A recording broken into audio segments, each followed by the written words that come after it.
could turn thundery, develop as we go through this afternoon. It is still going to be hot in the east, temperatures peaking in the high 20s, possibly low 30s. Elsewhere, we're looking at high teens, low to mid 20s perhaps.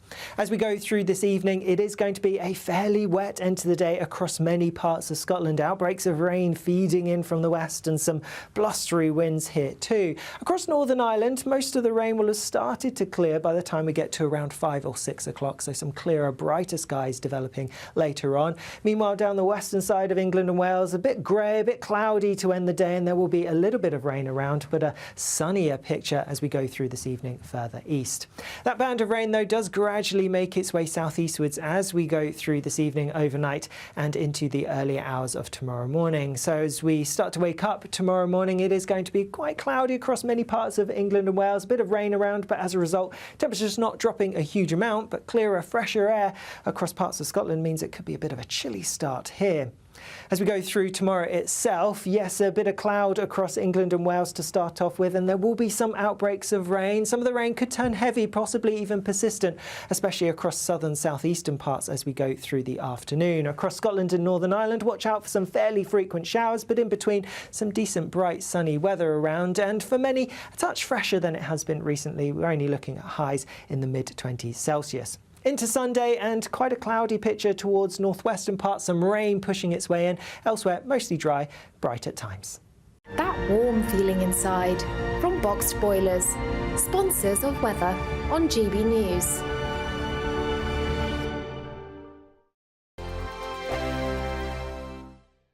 You really could become the next big Great British Giveaway winner with your chance to win £30,000 in tax-free cash to spend on anything you like. Listen to what some of our previous winners have to say about winning big with us. On the day that I got the money in the bank account, everything just seemed a lot sunnier. But I do have something to spend it on. Just go for it. It's an absolute must. Thank you, GBNews.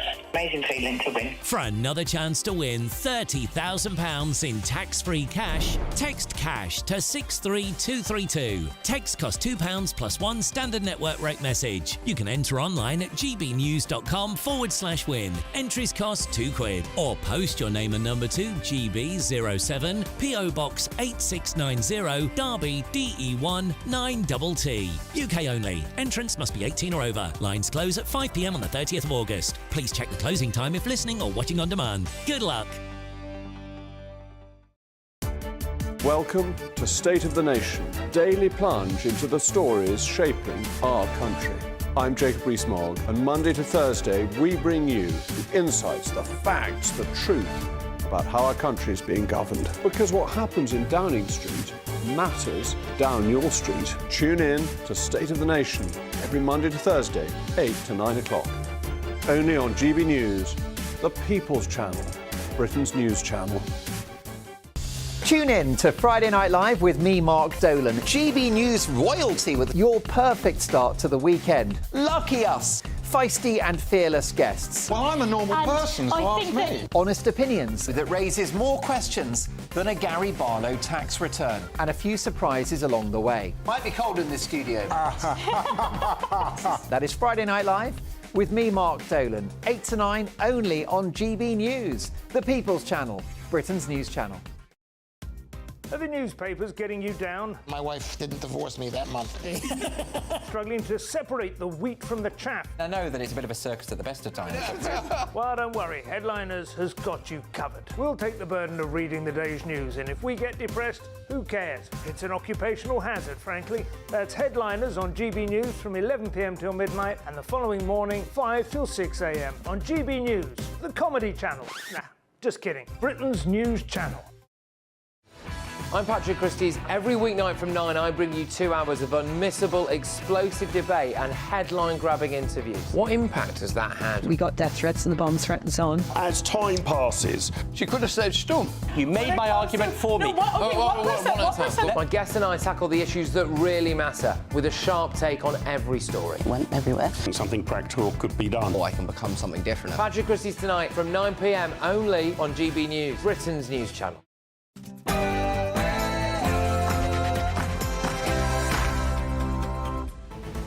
Good afternoon, Britain. It's 12 o'clock on Friday, the 2nd of August. I'm Tom Harwood. And I'm Emma Webb.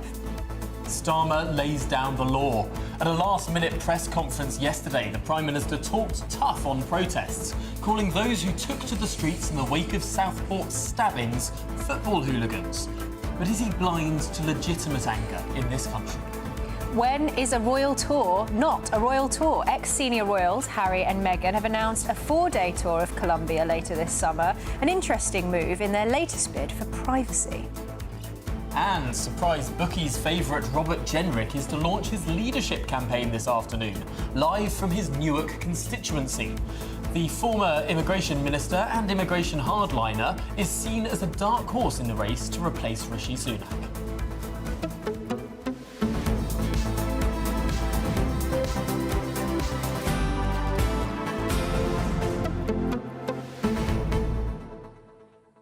Now, it's clear that the protests that have been taking place across the country in the last few days, the last few nights, have caused a big response from Number 10.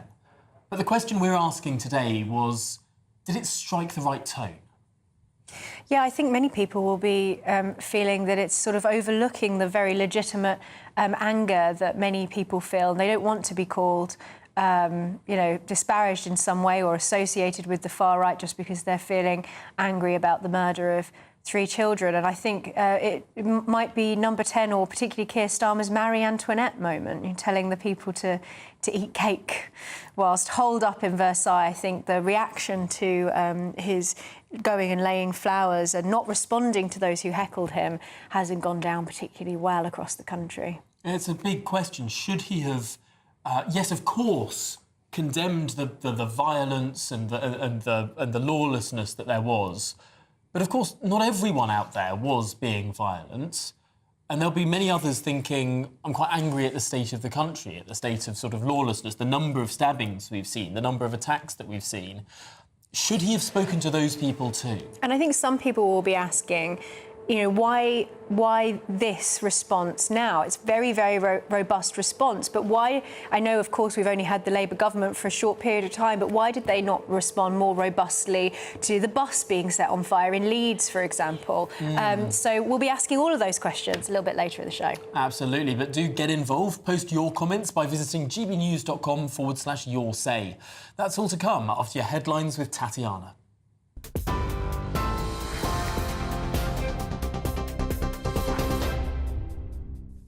Emma and Tom, thank you. The top stories this hour. Anyone planning further violent protests in the wake of the Southport stabbings has been told that the authorities will be watching you to prevent the violence from spreading further. Home Office Minister Lord Hanson has told would-be rioters to be prepared to face the full force of the law. Several protests are due to take place over the coming days. At least 15 are reported to have been advertised online. Announcing a new police unit to tackle violent disorder, the Prime Minister blamed a gang of thugs for a riot in Southport which saw dozens of police officers injured in a clash with a crowd of men outside a mosque. The unrest came a day after 3 girls were killed in a knife attack in the town. 17-year-old Axel Rudakabana has been charged with their murders. More than 100 protesters were arrested when disorder broke out in central London. Meanwhile, police are searching for 8 people after objects were hurled outside a hotel housing migrants during a protest in Aldershot. Hampshire police said a minority of the 200 who protested outside the Potters International Hotel became involved in the disruption on Wednesday evening. The protest follows multiple instances of unrest across the country following the Southport stabbings. 3 US citizens freed in a Russian West prisoner swap are back on American soil. More than 20 people have been freed in the biggest prisoner swap between Russia and the West since the Cold War. Evan Gershkovich, Paul Whelan and Alsu Kumasheva were greeted by US President Joe Biden and Vice President Kamala Harris. Gershkovich was detained since March last year on charges of espionage, which he had always denied. The White House says the trade involved 24 prisoners, including 16 moving from Russia to the West and 8 prisoners held in the West being sent back to Russia. In other news, Czech billionaire Daniel Kretinsky's £3.5 billion takeover deal for the owner of Royal Mail has been called in by the UK government under security rules. International Distribution Services, the parent company of Royal Mail, agreed a takeover deal by Mr Kretinsky's group in May. It is understood the Cabinet Office has now launched a review process into that bid under the National Security and Investment Act. The process will assess whether the sale to Mr Kretinsky, who's already IDS's largest shareholder, could affect the UK's economic infrastructure or pose a security risk. The Prime Minister led the tributes to Sir Andy Murray after his tennis career ended in defeat in the quarter-finals of the Olympic men's doubles. 21 years after his first professional match, his last match ended in a straight-sets loss to Americans Taylor Fritz and Tommy Paul alongside his doubles partner Dan Evans. Shortly after the defeat, Sir Andy posted on X saying, "Never even liked tennis anyway."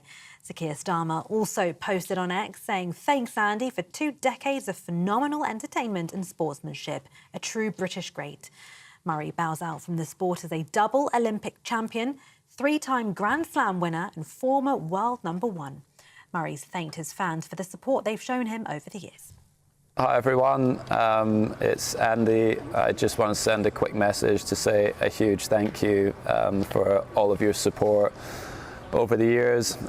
It's been a bit of a roller coaster at times, but yeah, the support I've had from you guys has been, extremely special, particularly when I've, been competing at, Wimbledon and, the Olympic Games in London. It was incredible. So yeah, just want to say a huge thanks for sticking with me and getting behind me. And yeah, I'll miss you all, but yeah, thanks for the support. Now, the government minister in charge of sport says she'll be speaking with sporting bodies about inclusion, fairness and safety after what she described as an incredibly uncomfortable watch when asked about the Olympic boxing gender row. Italian fighter Angela Carini abandoned her bout against Algeria's Iman Khalif after 46 seconds, saying she'd never felt a punch like this. Khalif is one of 2 fighters present at this year's Games, having been disqualified from the World Championships last year by the International Boxing Association for failing to meet gender eligibility criteria. But Ms Nandi said the biological facts are far more complicated than is being presented on social media. And as you've been hearing, Great Britain's Emily Craig and Imogen Grant have won the gold medal in the women's lightweight double sculls at the Paris Olympics. More on that shortly. And those are the latest GB News headlines. For now, I'm Tatiana Sanchez. More in half an hour. For the very latest GB News direct to your smartphone, sign up to News Alerts by scanning the QR code or go to gbnews.com/alerts.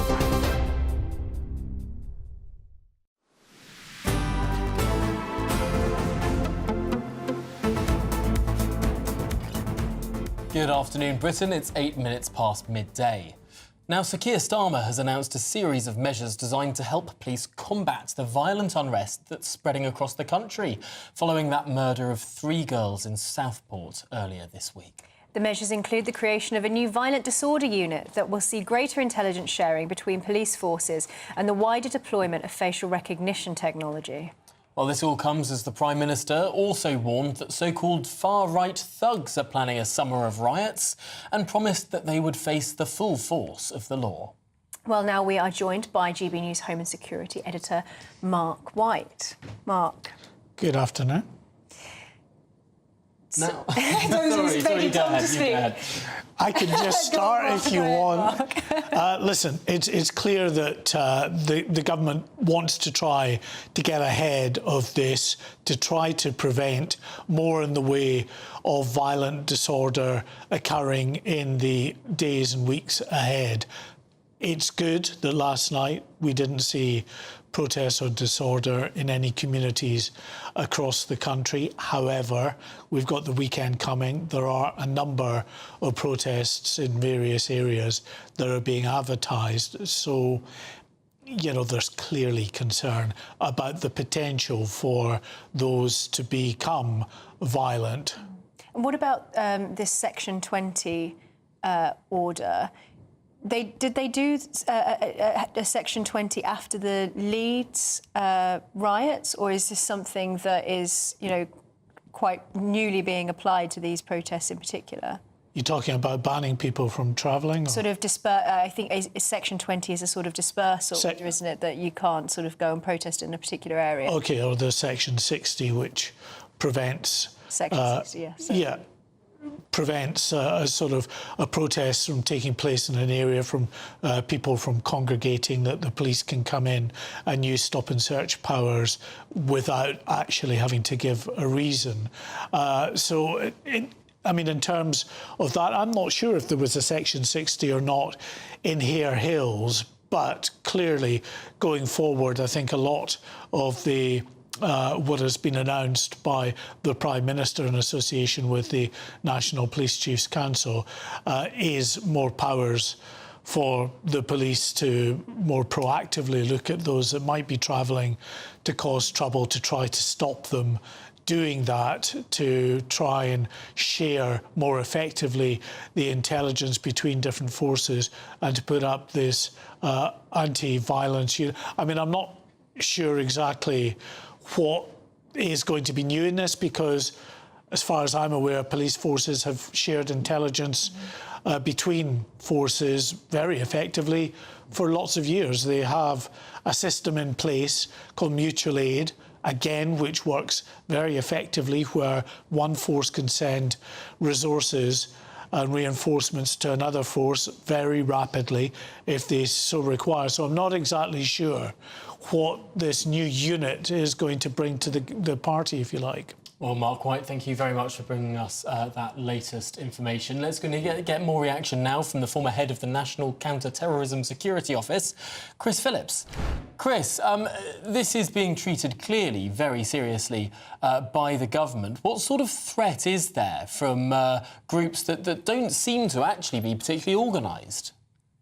Yeah, and I think that's the key for the government. The government want to talk tough on preventing these things from happening, really by dissuading people from doing it. But as we know, the country at the moment is a bit of a tinderbox. They see policings of incidents different from one community to the next, and people are annoyed about that. And I think they're very concerned about a summer of rioting. I mean, I've been through a number of summers where I've had to don the helmet and deal with that kind of stuff, and it's awful, and cities are really impacted by that. But the new measures, I think Mark mentioned there, the new measures aren't really anything new. It's just reiterating what's already there. Interesting. Was yesterday's press conference, pretty impromptu press conference, was that more of a bit of theatre than an actual sort of policy? Yeah, very much so, because all the things that he's mentioned really are already in place. The unit that he's talking about is actually the football unit. That will just obviously be brought back when there's no football on the television. So, you know, clubs aren't playing football at the moment, so that can be instigated very quickly. But we haven't got the same numbers of police officers that we had in 2011 with the training that are willing to get involved in this. So they know the country's in a bit of a tinderbox. People aren't happy, and they're trying to jump on it very quickly. And to be honest, the best way to do that is to get some real quick convictions of people that are and have been rioting. Chris, you mentioned the theatre of this, but what are the optics of such a heavy police presence and those images that people have been seeing online when they've seen such a light-handed approach to other instances of violent disorder? Does that send the message that the government intends it to send to those who might be feeling quite angry about the murder of those 3 girls? Yeah, I think the thing is, the thing that actually annoys me is this term hard right, because I think there's more than just a hard right. In fact, many people across the country are very, very angry about this and what's been going on. Policing has to deal with what's in front of it. I think the Leeds incident, the police just were not prepared for that. They didn't have the resources to deal with it. So they didn't deal with it well, you know, as well as they could in the circumstances. Whereas when an event is organised, such as we saw in London, then there were plenty of TSG officers there and they were able to deal with it effectively. I think what we'd all like to see is that effective use of policing resources at all these events, whoever's rioting or demonstrating. It is interesting because yesterday at the press conference, the Prime Minister was asked in one of these questions about this perception of two-tier policing, about this perception that the 111 arrests that took place on Wednesday evening stands in marked contrast to the very few arrests that we see or that we saw during the Black Lives Matter protests, for example, or the arrests that we saw during pro-Palestine marches, for example, when people projected from the river to the sea across Parliament. They weren't arrested at the scene, and yet 111 arrests this week on this demonstration. The Prime Minister just seemed to say, well, I don't think I've seen much of a difference in policing, in numbers of arrests. Is that credible? Yeah, there's a perception there, and perception is reality to some extent. What I would say is that there is a difference between a demonstration where people are generally peaceful and there's one or two, or many, maybe more, not committing violence but shouting things, as against people throwing bricks, etc. And what we get is, what we do need is people from being prevented from doing this. And what we saw in London was robust policing. That's the sort of policing I would expect of all demonstrations. But of course, when they're spontaneous, then you've got to get the officers there kitted up, ready to deal with them very quickly. And what about the organisation of these protests? Because the Prime Minister said that it was obvious to him that there was a sort of coordination behind the sort of violent elements of this protest. What did he mean by that? Well, listen, this is a big game changer now. We're in a different situation than we were in, 10, 15 years ago. People talk on social media very quickly and they can get a group together very quickly and the police have to react to that group. We saw this actually with the Arab Spring. None of that would have been possible without the use of social media. And of course, and people that want to set up demonstrations and want to commit violence, and there are any number of those in the UK. And across Europe, this is not just a UK thing. They can create a group very quickly, and the police have to respond quickly as well. Well, Chris Phillips, former head of the National Counter-Terrorism Security Office, really appreciate your expertise and your time with us on this topic. Thanks for joining us. Thank you. Of course, this follows the tragic killings of 6-year-old Bibi King, 7-year-old Elsie Stankham and 9-year-old Alice Agua. They were attacked by a knifeman on Monday at a Taylor Swift dance-themed class in Southport. Well, yesterday, the teenager charged with their murders was named as 17-year-old Axel Ridikubana as he appeared at Liverpool Crown Court. So let's head to Southport now and get the very latest from GB News national reporter Charlie Peters, because, Charlie, we can't forget the 3 little girls at the centre of all of this. That's right, Tom. 3 girls killed on Monday, but also several more injured in that appalling mass stabbing attack on Monday. And Southport has been a town filled with emotion since then, and no less so than today, where all of this morning and into the afternoon we've seen tributes being laid here in the town centre. And just as you've come to me, I believe family members of Alice Agua have arrived at the scene carrying balloons with the number 9. Her age. Alice Agua killed on Monday in that appalling incident where people have been laying tributes here throughout the day to all of the children involved in that appalling incident on Monday. As you said, a 17-year-old charged yesterday at Liverpool Crown Court with 3 murders, 10 attempted murders and possession of a blade. But here, today and in Southport, there has been a mood of resilience, of cohesion, about the community here coming together and showing that there is great unity here in this town in Merseyside, and that people want to show their respects to the victims, but also demonstrate the enormous strength of feeling that is shared among all the people here. Of course, as we've mentioned, there is anger. There is serious anger, as you would expect after such a shocking tragedy to occur, especially to young girls. But on account of all that anger, there is also concern that further disorder and unrest may come back to Southport. The families of the victims have regularly said they don't want violence to occur. They urged people not to riot on Tuesday. And we also heard in the last few hours from the Assistant Chief Constable of Merseyside Police, Jenny Sims, saying that the disorder on Tuesday was a disrespect to the victims of Monday's attack. And I'm sure that sense is felt here at this moment in Southport. Many people I've spoken to in the town today saying that they can understand the anger. They completely see it. As our Home and Security Editor Mark White has touched on, there is a great sense of the decaying social fabric in this country across England with regards to recent incidents. But disorder on a level we saw on Tuesday was a total disrespect to the victims, in the words of that senior police officer in Merseyside Police. And we also need to look to what inspired that disorder, because in the court yesterday, in Liverpool Crown Court, when the judge, Mr. Andrew Menery, lifted the anonymity restrictions on the suspect in this case, he said he was doing so to fill a vacuum of information, which he said was allowing nonsense to spread online. Nonsense about the suspect, nonsense about motive. As we know, on Tuesday, rioters were targeting a mosque in the area, about 5 minutes from where we are now, very close to the scene of the attack on Hart Street, a mosque that has no link to the incident. And this was fueled by fake rumours that the attacker was an Islamist, and rumours that the judge said he wanted to quash by bringing in some more information by lifting the identity of the alleged murderer and the alleged attempted murderer, 10 counts of attempted murder on top of those 3 girls who were killed on Monday.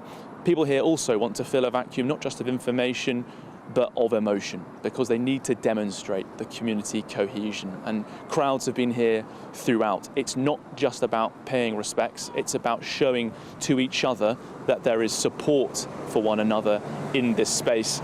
But while all of that feeling and all of that emotion and that shared sense of resilience and links and community cohesion goes on, there is also fear mixed in about what could happen this weekend. The Press Association reporting 15 potential protests happening across England and Wales linked to the mass stabbing attack on Monday. And it's understood that Southport will be one of those locations where protests could appear over the weekend, potentially causing some more of the unrest that has caused so much anger in this community and throughout the country. Now, as we've been discussing on the channel today, lots of that anger justified, lots of strong feeling about these sorts of incidents and people not wishing this sort of thing to ever occur. It's not what anyone could ever anticipate to happen in their town, but at the same time, Charlie, crossing can you into just the level explain of thuggery and riots is a step below. Because it looks like Sure, the family Tom, of Alice Aguiar are laying their flowers, are with their balloons, and look incredibly upset. Yeah, it's a very moving scene, Tom. And as we said, it's the number 9 of some of those balloons that have just been brought here. 9 her age. Alice Aguiar killed on Monday in that mass stabbing attack. And the family here, the first of the sets of the families of the 3 victims killed in that attack that we've seen here today, arriving in numbers. They were flanked by the police as they turned up to pay their respects, to do more intimately what many have done already today: lay flowers, take a moment, pause and reflect and give their respects towards a victim. But for this case, for this family, it is so much more potent, it is so much more real, because it's someone in their immediate family who's been taken away. Great scenes of emotion throughout the day here in Southport, especially now for the family of Alice Aguiar, we believe, stood before us, putting down some balloons, some flowers, writing messages on balloons as they pay their respects here. We've seen notes from across the country, not just Southport, laid here at this vast tribute area in the town centre. I've seen notes from Norwich, from Preston nearby, but also over the Irish Sea in Belfast. But here, more tributes being laid towards Alice Aguiar and the other victims of that attack on Monday. Charlie Peters, thank you so much for showing us those incredibly moving scenes there in Southport. It's been so moving seeing them, those many, many hundreds of flowers, as Charlie was saying, from all across the country, all across the United Kingdom, accumulating slowly over the days since the news broke on Monday. And to see the family going there to lay their own flowers, but also you can only imagine how they must feel seeing the sort of mountain of tributes that strangers have laid. I think, as Charlie pointed to there, that it's not just about paying tribute to the victims and comforting their families, but also a sort of show of solidarity across the country that we are together in this. Incredibly moving. I don't think anyone can help but be moved by particularly seeing that family. Well, goodness me, so much more to come on the programme. Going to take a breath, going to take a minute, and we'll be back with you, indeed, with more news, the reverberations in politics. A new Conservative leadership contender to launch his campaign a little bit later this afternoon. That coming up next.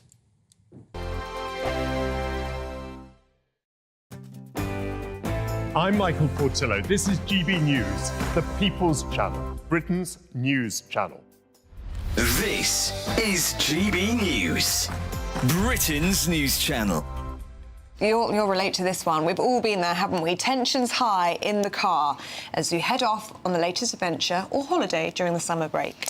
Now, with the average family set to spend about 3.5 hours a week together in the car driving on the roads during the holidays, new research has shown that our relationships could be tested to the limit. Yes, figures show that 21% are having arguments for simple things like the driver going the wrong way, which we were saying is not actually very simple. That's very serious. I was going to say that.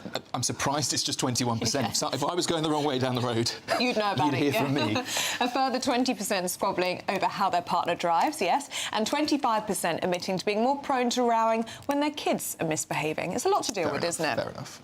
Well, we're joined now by dating and relationship coach and author Persia Lawson. Good to see you this morning, Persia. What is it about being in a car that just makes things so tense?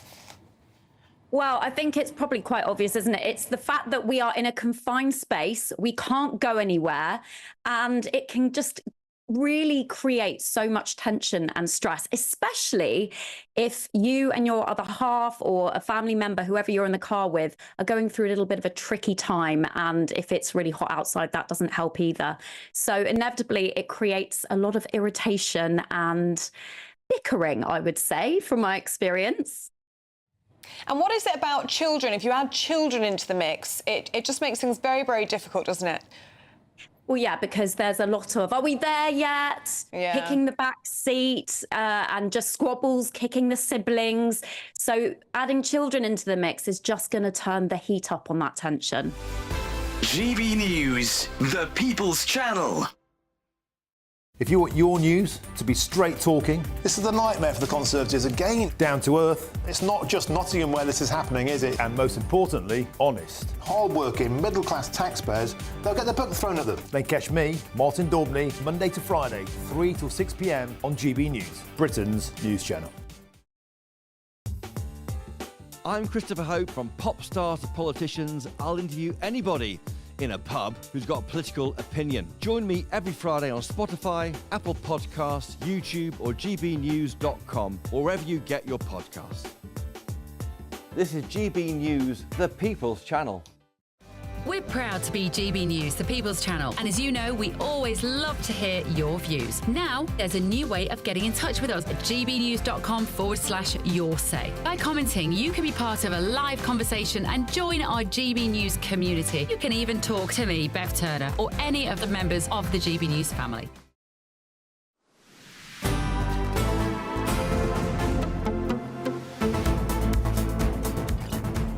Good afternoon, Britain. It is almost 12:30. Now, Robert Jenrick is holding a news conference today as he officially launches his campaign to replace Rishi Sunak as leader of the Conservative Party. The former immigration minister is expected to tell party members that the Tories can win the next general election if the party undergoes major changes and wins back the trust of the public, although he does admit that they have a mountain to climb. Well, let's cross to Robert Jenrick's constituency of Newark now and speak to our own political editor, Christopher Hope. Christopher, it's interesting, the candidacy of Robert Jenrick, seen as a bit of a dark horse by some, but recently the bookies have said his odds are fairly good. Hi, Tom. Hi, Emma. That's right. Yeah, welcome to Newark, where the first of 6 launches takes place in this Conservative leadership campaign.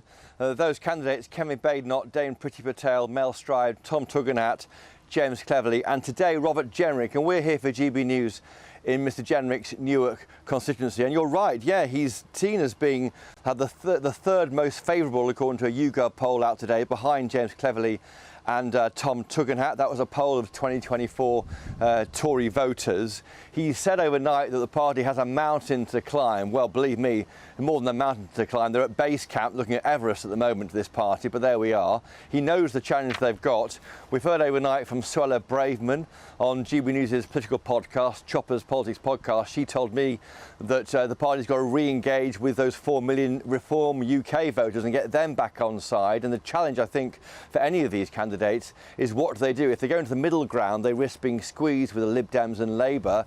But what do they do with Reform UK? Many would say unless you neutralise Nigel Farage somehow before the next election, you'll still have a split right wing and you can't win power. So, yeah, we'll hear from Robert Jenrick. He'll say the government is tired already. He'll say there's no commitment on defence spending, that 2.5% of GDP commitment the Tories made, but Labour hasn't made yet, or when they'll get there. And the ambition to build new homes. He's saying, as a former housing secretary, Robert Jenrick will say that they scrapped the ambition to build new homes where they're required. He says that Labour have taken the easier way out, not to force, say, more new homes in London, for example. In fact, to cut the numbers required there for Sadiq Khan. We should hear from Esther McVeigh, of course, a former colleague from GB News, MP for Tatton. She's likely to introduce Robert Jenrick. She's quite important because she founded this blue-collar Tory movement, so she'll be unveiling him. Hopefully we'll get a chat with her later after the event. And as I say, there were 6 candidates. They go down to 4 in the week of around the 4th of September. Those 4 take it forward to the party conference in early October, and then after that we go to 2, and then the members decide. And we should get a result of this whole saga by about the 3rd of November. So we're 3 months away, and we'll have every spit and cough from these candidates live for you guys on GB News. Chris, where does Jenrick stand in relation to the other candidates, ideologically speaking? Because, of course, he resigned over the government's Rwanda policy from being immigration minister. He's also been quite critical of the ECHR. Where does he stand in relation to, other candidates whose positions are possibly a bit more explicit to the public, people like Kemi Badenoch, for example? It's a great question, Emma, and I think he's quite cleverly managed to navigate this kind of slightly ambiguous position on left or right of the party. He had quite a journey, didn't he?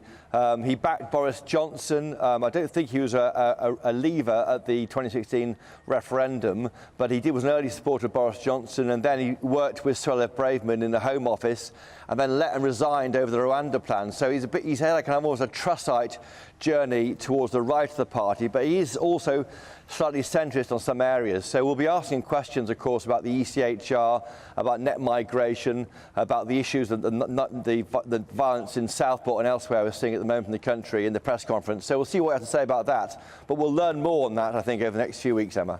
Well, it'll be a fascinating first out-of-the-blocks leadership launch. Look forward to it a little bit later on. Thanks, Chris. Now, coming up, the UK is too dangerous to visit for the Sussexes, so they're going to Colombia instead. More on that after your headlines with Tatiana.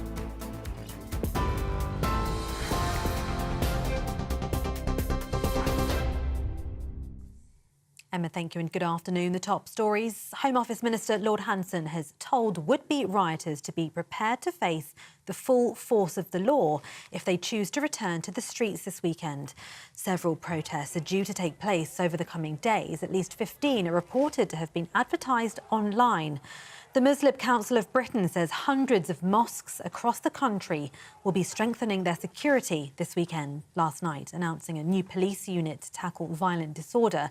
The Prime Minister blamed a gang of thugs for a riot in Southport, which saw dozens of police officers injured in a clash with a crowd of men outside a mosque. The unrest came a day after 3 girls were killed in a knife attack in the town. 17-year-old Axel Rudakabana has been charged with their murders. Meanwhile, police are searching for 8 people after objects were hurled outside a hotel housing migrants during a protest in Aldershot. Hampshire police said a minority of the 200 who protested outside the Potters International Hotel became involved in the disruption on Wednesday evening. The protest follows multiple instances of unrest across the country following the Southport stabbings. 3 US citizens freed in a Russian West prisoner swap are back on American soil. Evan Gershkovich was one of 16 prisoners swapped for 8 Russian prisoners in what has been described as the biggest exchange since the end of the Cold War between Russia and the West. Mr. Gershkovich, Paul Whelan and Alsu Kurmashiva were greeted by US President Joe Biden and Vice President Kamala Harris.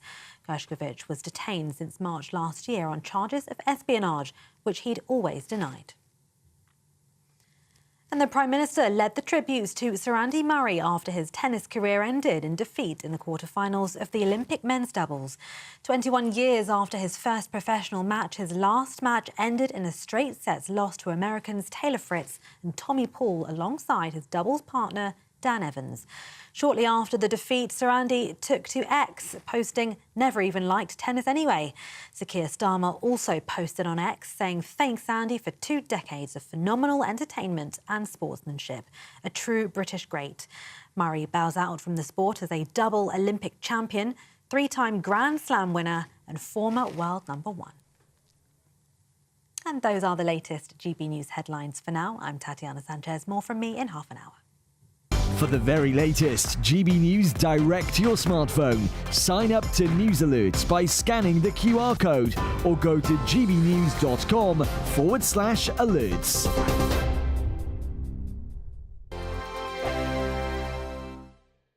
Hi again. Here's your GB News weather forecast from the Met Office. It is still hot across some parts of eastern England today, and with that we could see a few further showers developing, but towards the northwest we do have a frontal system pushing its way in, and this is going to bring increasing amounts of cloud, some outbreaks of rain which could be quite heavy at times, and also some blustery winds. So turning increasingly cloudy and a bit wet across parts of Scotland and Northern Ireland through today, and this rain could have some heavy bursts mixed in and perhaps even the odd rumble of thunder. Further south and east, a drier, sunnier picture, but a few showers perhaps for eastern parts of England. It is still going to be hot and humid in the east, temperatures peaking in the high 20s here, a little bit fresher than this further north and west. As we go through this evening, we are going to end the day with a pretty wet picture across much of Scotland. That front will have moved its way across, and so many places having a lot of rain to end the day. Do watch out for some spray if you're heading on the roads. A lot of that rain will have pushed through many parts of Northern Ireland, still clinging on in the far east, but something brighter for western parts. Meanwhile, for northern central parts of England and into Wales and the southwest of England, it will be turning increasingly cloudy as we go through this evening, and there will be some outbreaks of rain. But in the southeast, it is going to be a largely dry end to the day and holding on to clear skies as we go through much of the night. It's not really until we head towards dawn tomorrow morning that we start to see that cloud spilling its way in. But because there will be quite a bit of cloud and some outbreaks of rain across many parts of England, temperatures not dropping much here. A fresher story though across Scotland and Northern Ireland, could get into low single figures in rural spots.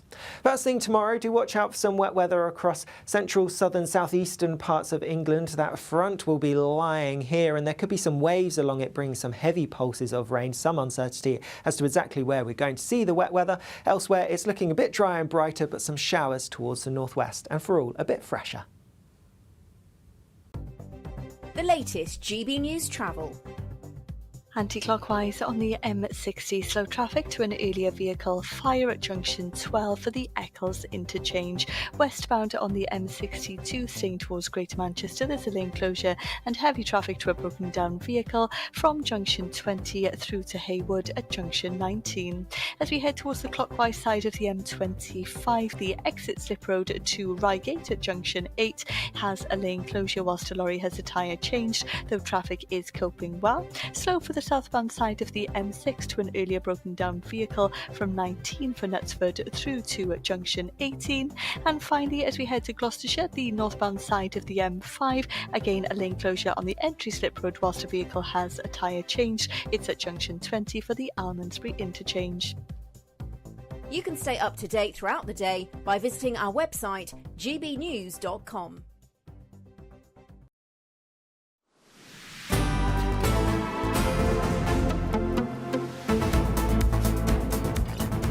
Good afternoon, Britain. It's 39 minutes past midday. Now, Sir Keir Starmer is clamping down on the violent unrest that's been spreading across the country since the murder of 3 young girls in Southport earlier this week. But will the measures he's announced, including a new violent disorder unit, actually have any impact? Let's pose that question to senior lecturer in British politics, Dr. David Jeffrey. What sort of impact might this have? I think really it won't have any impact. I mean, the police and the government already have powers under existing legislation to stop this type of thing. This just seems like a kind of knee-jerk response from Starmer just to show he's doing something. I wonder, actually, if the statement that Keir Starmer made yesterday afternoon in Downing Street was perhaps a little misjudged. What do you think the impact of his words, more than any sort of action, will be on the tensions that clearly exist in so many towns and cities across the UK?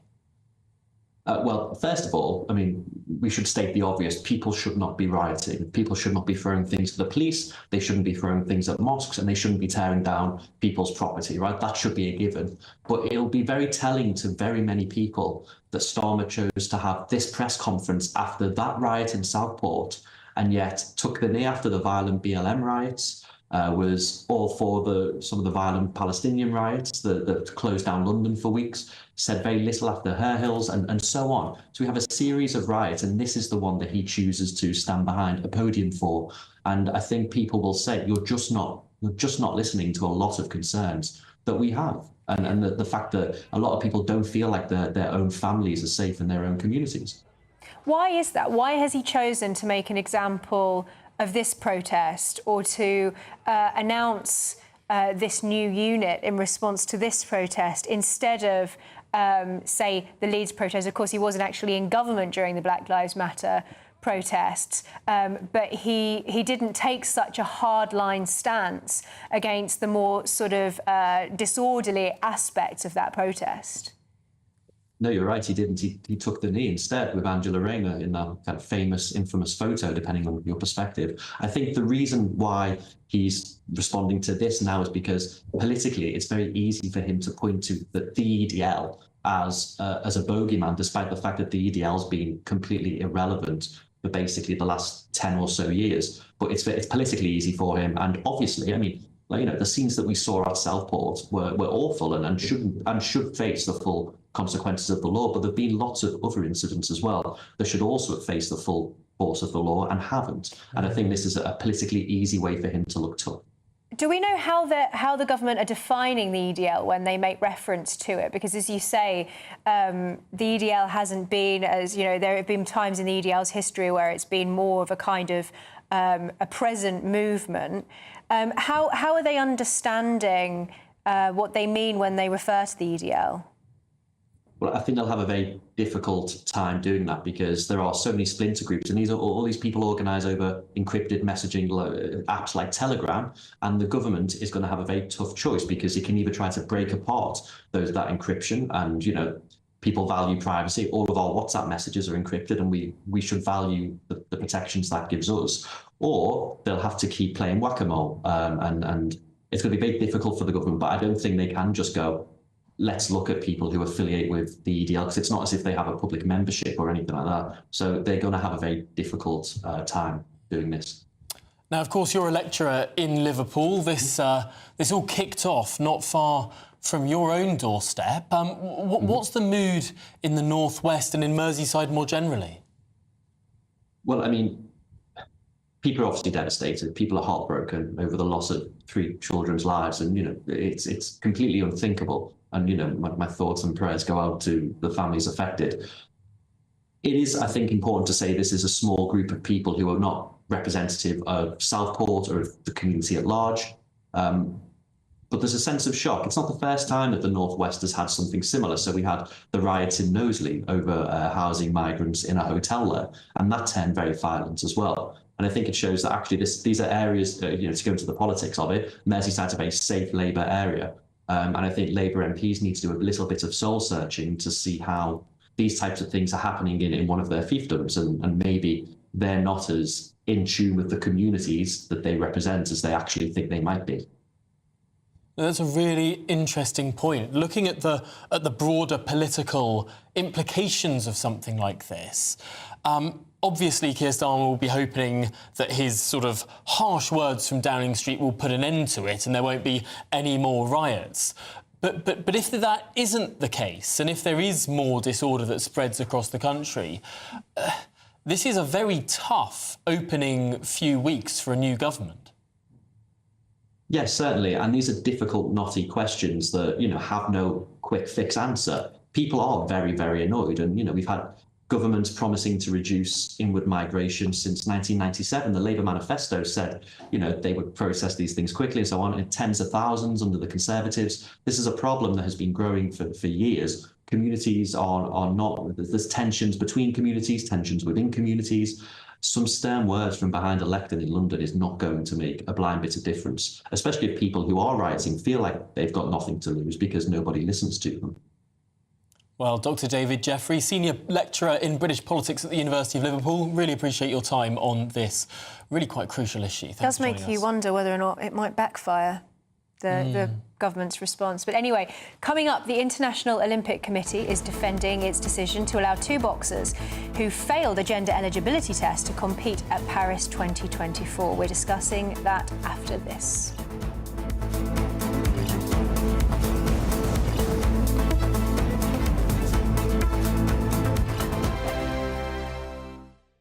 Sunday with Michael Portillo from 11, only on GB News. Welcome back to Sunday with Michael Portillo. Most people will be familiar with French artists such as Auguste Renoir, Claude Monet and Camille Pissarro, who with others made up the Impressionist movement of the late 19th century. But we are probably less familiar with the British contingent of the Impressionists, artists like Frank Bramley, Elizabeth Armstrong Forbes and Walter Langley, amongst many others. David Messam is on a mission to change that. I'm joined by David Messam and by Patrick Duffy, an esteemed archivist. These people we're talking about, are they really Impressionists? I mean, I assume they're British, but are they Impressionists? I think we had the same query when we wrote a book about the whole thing in '85, actually. And we were the book nearly went out as The Garden of Bright Images, actually, though my author then, Laura Wortley, was quite insistent that it should be called The Garden of Bright Images, but I thought probably we'd put it in the gardening section, actually. So, the question you ask is what is on other people's minds, too, actually. Have we got Impressionism in this country? I think for me, as I used to do quite a lot of shopping, if you like, in America, looking for English pictures out there, and they've got American Impressionism, and I'm quite happy with it, but the English are different. Were they friends and colleagues? Were they collaborators with the French Impressionists? Broadly speaking, British Impressionism is, as we term it, is the post-Impressionist movement. So they were certainly inspired by the French Impressionist movement as it was, but they came later. They travelled around Europe and became attuned to en plein air painting, so painting outdoors, and that's what they brought over with them. We call it British realism, but there's a focus. British realism, I kind of recognise. Yeah, I mean that's exactly what that looks like. The People's Channel. Hi there, I'm Michelle Dewberry, and I'm going to take a second to tell you all about my show, Dubes & Co. We start off with the issues of the day. We then bring in both sides of the arguments. We get rid of the disrespect. And then you throw me into the mix. And trust me, I'll tell it exactly how it is. And then, of course, the magic ingredient, you at home. We mix it all together, and what have we got? In my opinion, the best debate show in town. Monday to Friday, 6 till 7 on GB News, Britain's news channel. Welcome to State of the Nation, daily plunge into the stories shaping our country. I'm Jacob Rees-Mogg, and Monday to Thursday we bring you the insights, the facts, the truth about how our country is being governed. Because what happens in Downing Street matters down your street. Tune in to State of the Nation every Monday to Thursday, 8 to 9 o'clock. Only on GB News, the People's Channel, Britain's news channel.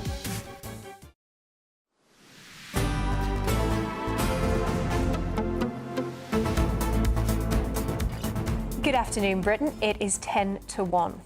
Now, the Duke and Duchess of Sussex have announced a tour to Colombia at the invitation of Vice President Francia Marquez. Prince Harry and Meghan Markle are expected to highlight the threat posed to children by the internet. Well, joining us now is GB News royal correspondent Cameron Walker. And Cameron, when is a royal tour not a royal tour? Well, I suppose if you've stood back as working members of the royal family, you wouldn't class this as a royal tour, would you? But it certainly has all the ingredients for a royal tour. An official invitation by the Colombian government providing a full security detail.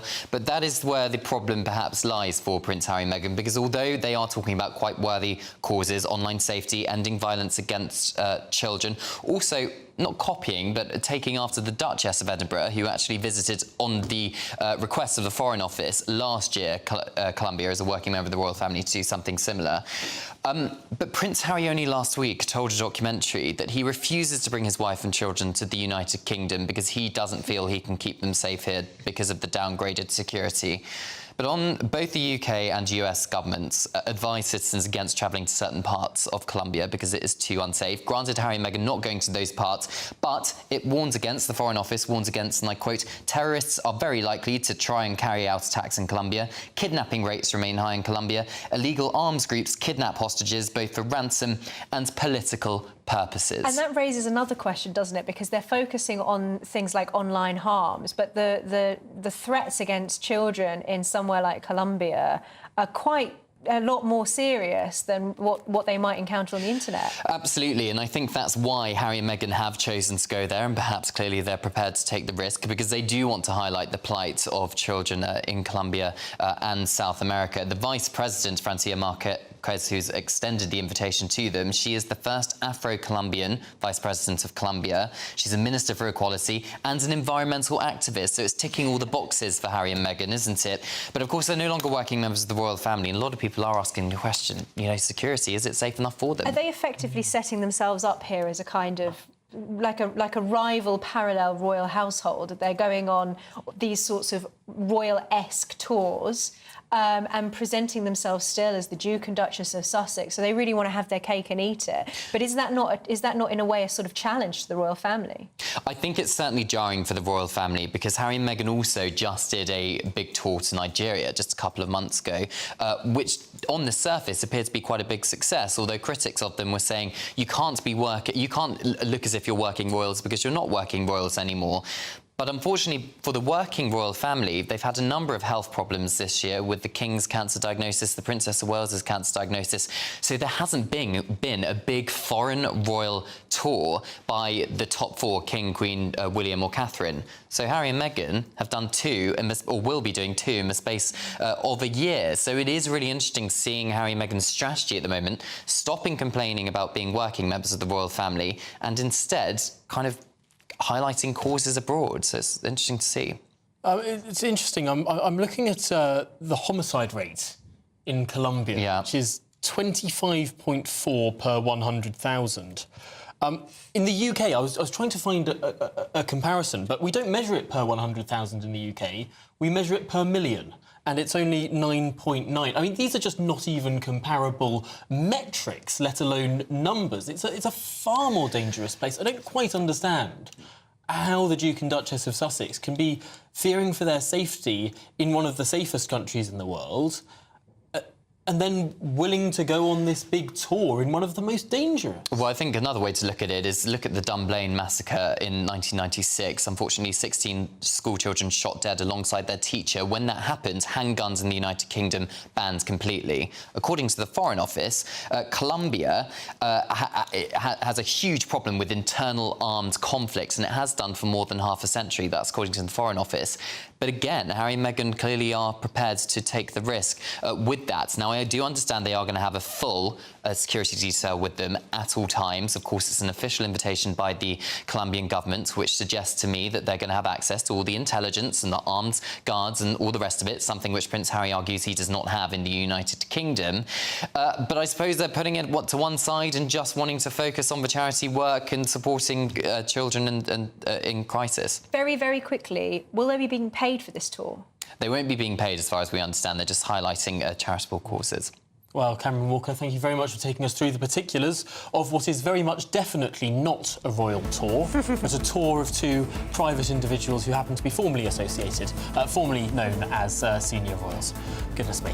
Well, much more to come in the next hour. We're going to be live in Newark. The former Immigration Minister, Robert Jenrick, is launching his leadership campaign for the Tories. Don't go anywhere.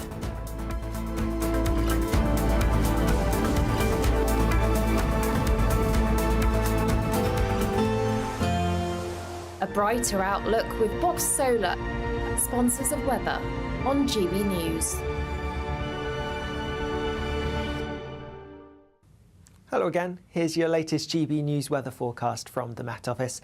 As we go through the rest of today and into the weekend, there will be some fine sunny weather around, but it's going to turn fresher and there will be some wet weather arriving because of a frontal system that's already starting to push its way in across parts of Scotland and Northern Ireland and has brought some heavy bursts of rain here. It's going to continue to push its way southeastwards as we go through this evening and overnight. So the rain does break up, but it will push into parts of England and Wales overnight, clinging on to some clear skies across the far southeast and clear skies following across parts of Scotland and Northern Ireland. And as a result, with some fresher air here, temperatures could drop quite low single figures perhaps in rural spots. Elsewhere, a bit of a milder night because of the cloud and the rain that's pushing its way in. There could be some heavy bursts in the rain as we go through tomorrow morning across parts of central southern England and Wales and towards the southeast, so just watch out for that. Otherwise, it's quite a cloudy story across many parts of England and Wales, but a brighter, sunnier start to the day across northern western parts, particularly across Scotland and Northern Ireland. That being said, there will be a few showers around for western parts of Scotland, and some of these could be a little bit on the heavy side. As we go through the day itself then, more cloud and more outbreaks of rain across southeastern England, and there could be some pulses of heavy rain affecting some southern counties at times too, but generally all of that wet weather should clear away towards the east. More showers to come across Scotland and Northern Ireland. In between though, a lot of bright and fine weather. That being said, temperatures not as high as they have been recently, still getting into the mid-20s for some of us, mid to high teens further north. More showers to come as we go through the end of the day tomorrow across Scotland and Northern Ireland. Some clearer weather towards the south, and so it could be a bit of a chilly, fresh night for some of us as we go into Sunday morning. And then Sunday does bring some wet weather arriving from the northwest, and that's going to gradually push its way southeastwards next week. Bye-bye. That warm feeling inside from Boxed Boilers, sponsors of weather on GB News.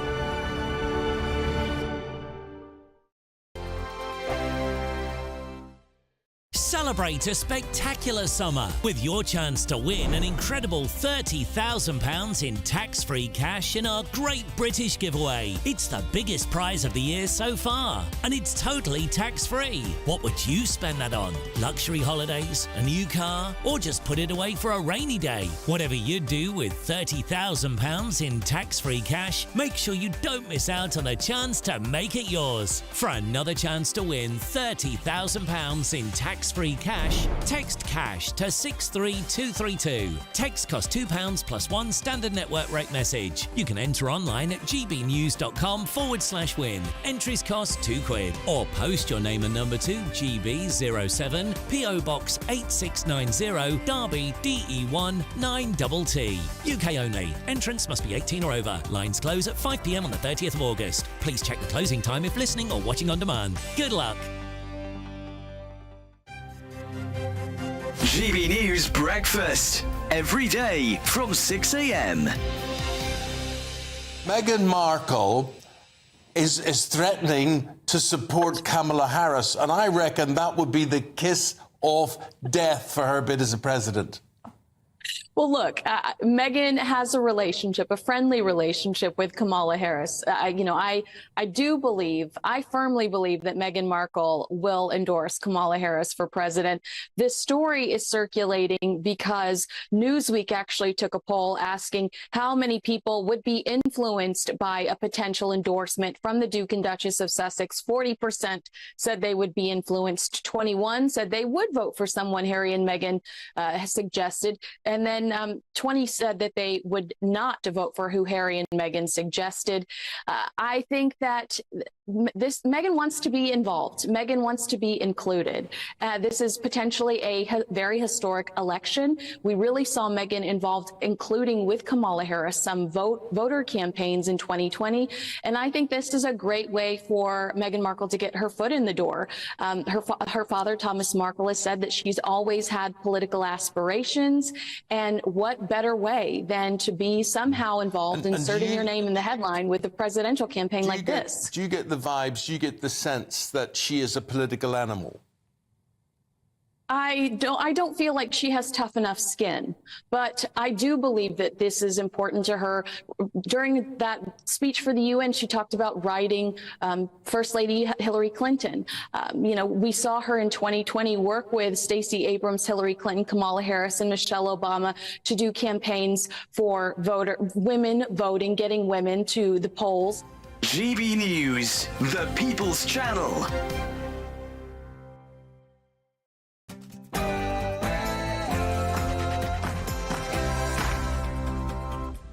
Good afternoon, Britain. It's 1 o'clock on Friday, the 2nd of August. I'm Emma Webb. And I'm Tom Harwood. Starmer lays down the law at last. A last-minute press conference yesterday, the Prime Minister talked tough on protests, calling those who took to the streets in the wake of the Southport stabbings football hooligans. But is he blind to legitimate anger in the country? Tory leadership. Surprise bookies favourite Robert Jenrick is to launch his campaign this afternoon live from his Newark constituency. The immigration hardliner and former cabinet minister is seen as a dark horse in the race to replace Rishi Sunak. And the gloves are off. The Sports Secretary will meet with official bodies to discuss inclusion, fairness and safety. This follows Olympic boxer gender rows, which saw the controversial inclusion of Algeria's Imam Khalif.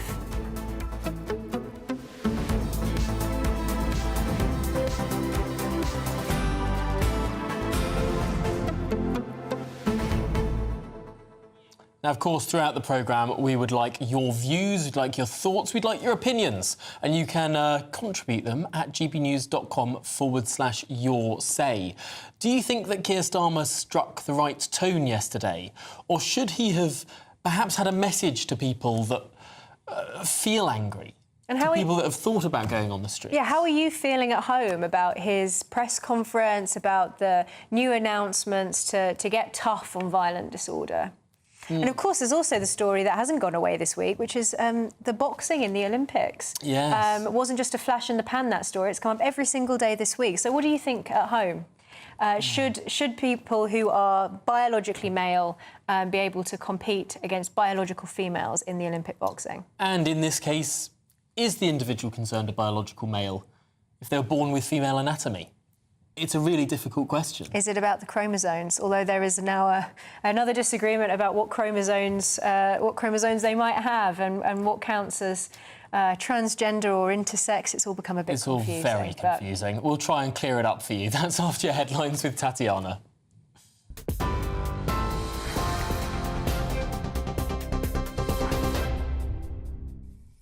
Tom, thank you and good afternoon. The top stories from the GB newsroom. Home Office Minister Lord Hanson has told would-be rioters to be prepared to face the full force of the law if they choose to return to the streets this weekend. Several protests are due to take place over the coming days. At least 15 are reported to have been advertised online. The Muslim Council of Britain says hundreds of mosques across the country will be strengthening their security this weekend. Last night, announcing a new police unit to tackle violent disorder, the Prime Minister blamed a gang of thugs for a riot in Southport, which saw dozens of police officers injured in a clash with a crowd of men outside a mosque. The unrest came a day after 3 girls were killed in a knife attack in the town. 17-year-old Axel Rudakabana has been charged with their murders.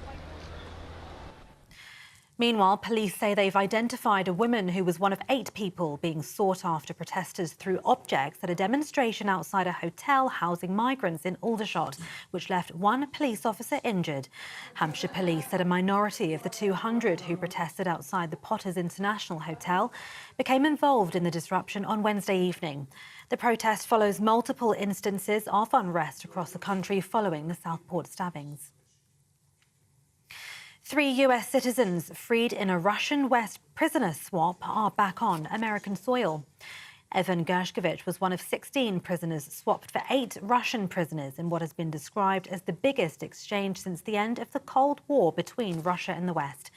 Mr. Gershkovich, Paul Whelan and Alsu Komashiva were greeted by US President Joe Biden and Vice President Kamala Harris.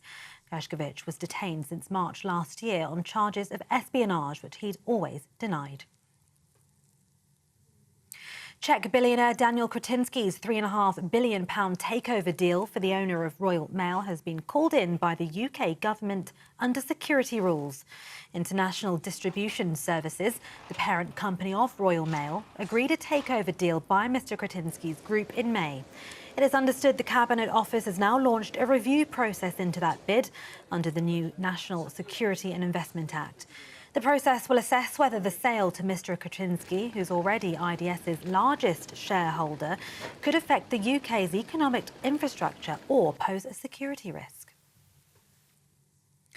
Now, the government minister in charge of sport says she'll be speaking with sporting bodies about inclusion, fairness and safety after what she described as an incredibly uncomfortable watch when she was asked about the Olympic boxing gender row. Italian fighter Angela Carini abandoned her bout against Algeria's Iman Khalif after 46 seconds, saying she'd never felt a punch like this. Khalif is one of 2 fighters present at this year's Games, having been disqualified from the World Championships last year by the International Boxing Association for failing to meet gender eligibility criteria. Lisa Nandy said the biological facts are far more complicated than is being presented on social media. And the Prime Minister led the tributes to Sir Andy Murray after his tennis career ended in defeat at the quarterfinals of the Olympic men's doubles. 21 years after his first professional match, his last match ended in a straight sets loss to Americans Taylor Fritz and Tommy Paul alongside his doubles partner Dan Evans. Shortly after the defeat, Sir Andy posted on X saying never even liked tennis anyway. Sir Keir Starmer took to X also saying thanks Andy for 2 decades of phenomenal entertainment and sportsmanship. A true British great. Murray bows out from the sport as a double Olympic champion, 3-time Grand Slam champion and former world #1. While Murray's thanked his fans for their support for him over the years. Hi everyone, it's Andy. I just want to send a quick message to say a huge thank you for all of your support over the years. It's been a bit of a roller coaster at times, but yeah, the support I've had from you guys has been, extremely special, particularly when I've, been competing at, Wimbledon and, the Olympic Games in London. It was incredible. So, yeah, just want to say a huge thanks for sticking with me and getting behind me. And, yeah, I'll miss you all, but yeah, thanks for the support. And those are the latest GB News headlines. For now, I'm Tatiana Sanchez. More from me in half an hour. For the very latest GB News direct to your smartphone, sign up to News Alerts by scanning the QR code or go to gbnews.com/alerts.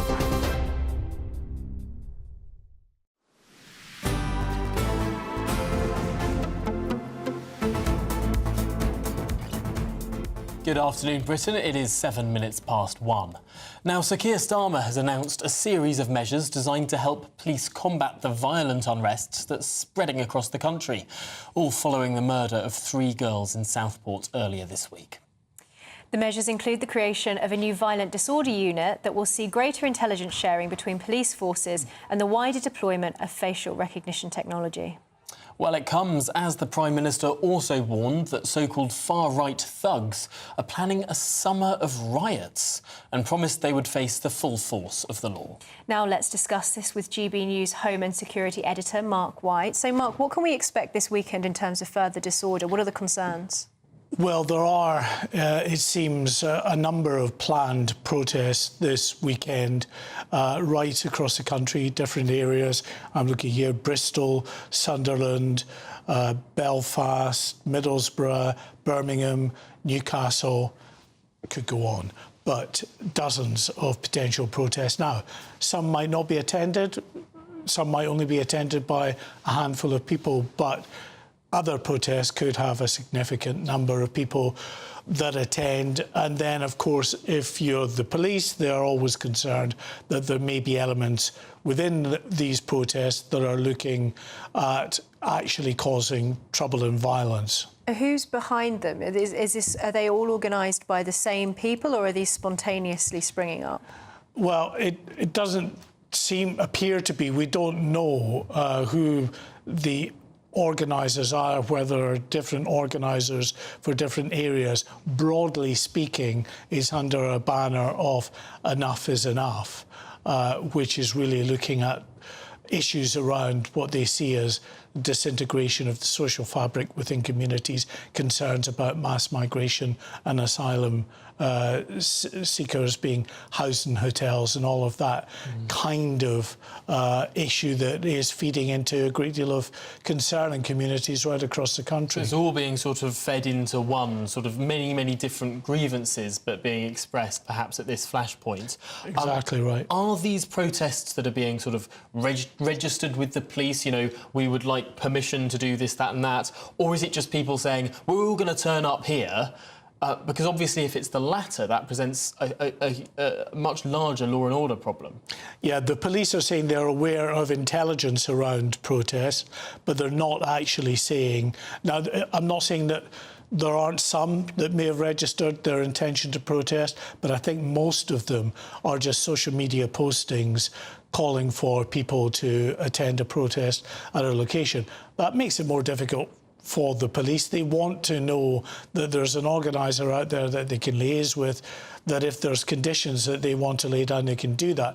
If they don't know who it is, there's no one that's coming forward to liaise with them, then, yeah, they can put down and try and publicise on social media as well certain conditions around a protest, but it's more difficult to deal with it. But presumably this announcement from Keir Starmer and his intention to crack down on violent disorder doesn't relate to the protests specifically, because that would be a civil liberties issue, but presumably they're focusing on intelligence relating to specific people who are attending these protests? No, I mean, the unit that they're setting up to tackle violent disorder is all about bringing together the functions of the police service across the UK to ensure that that works better, that there's better sharing of intelligence, that they look to try to determine whether individuals that they know, who they would describe as known extremists,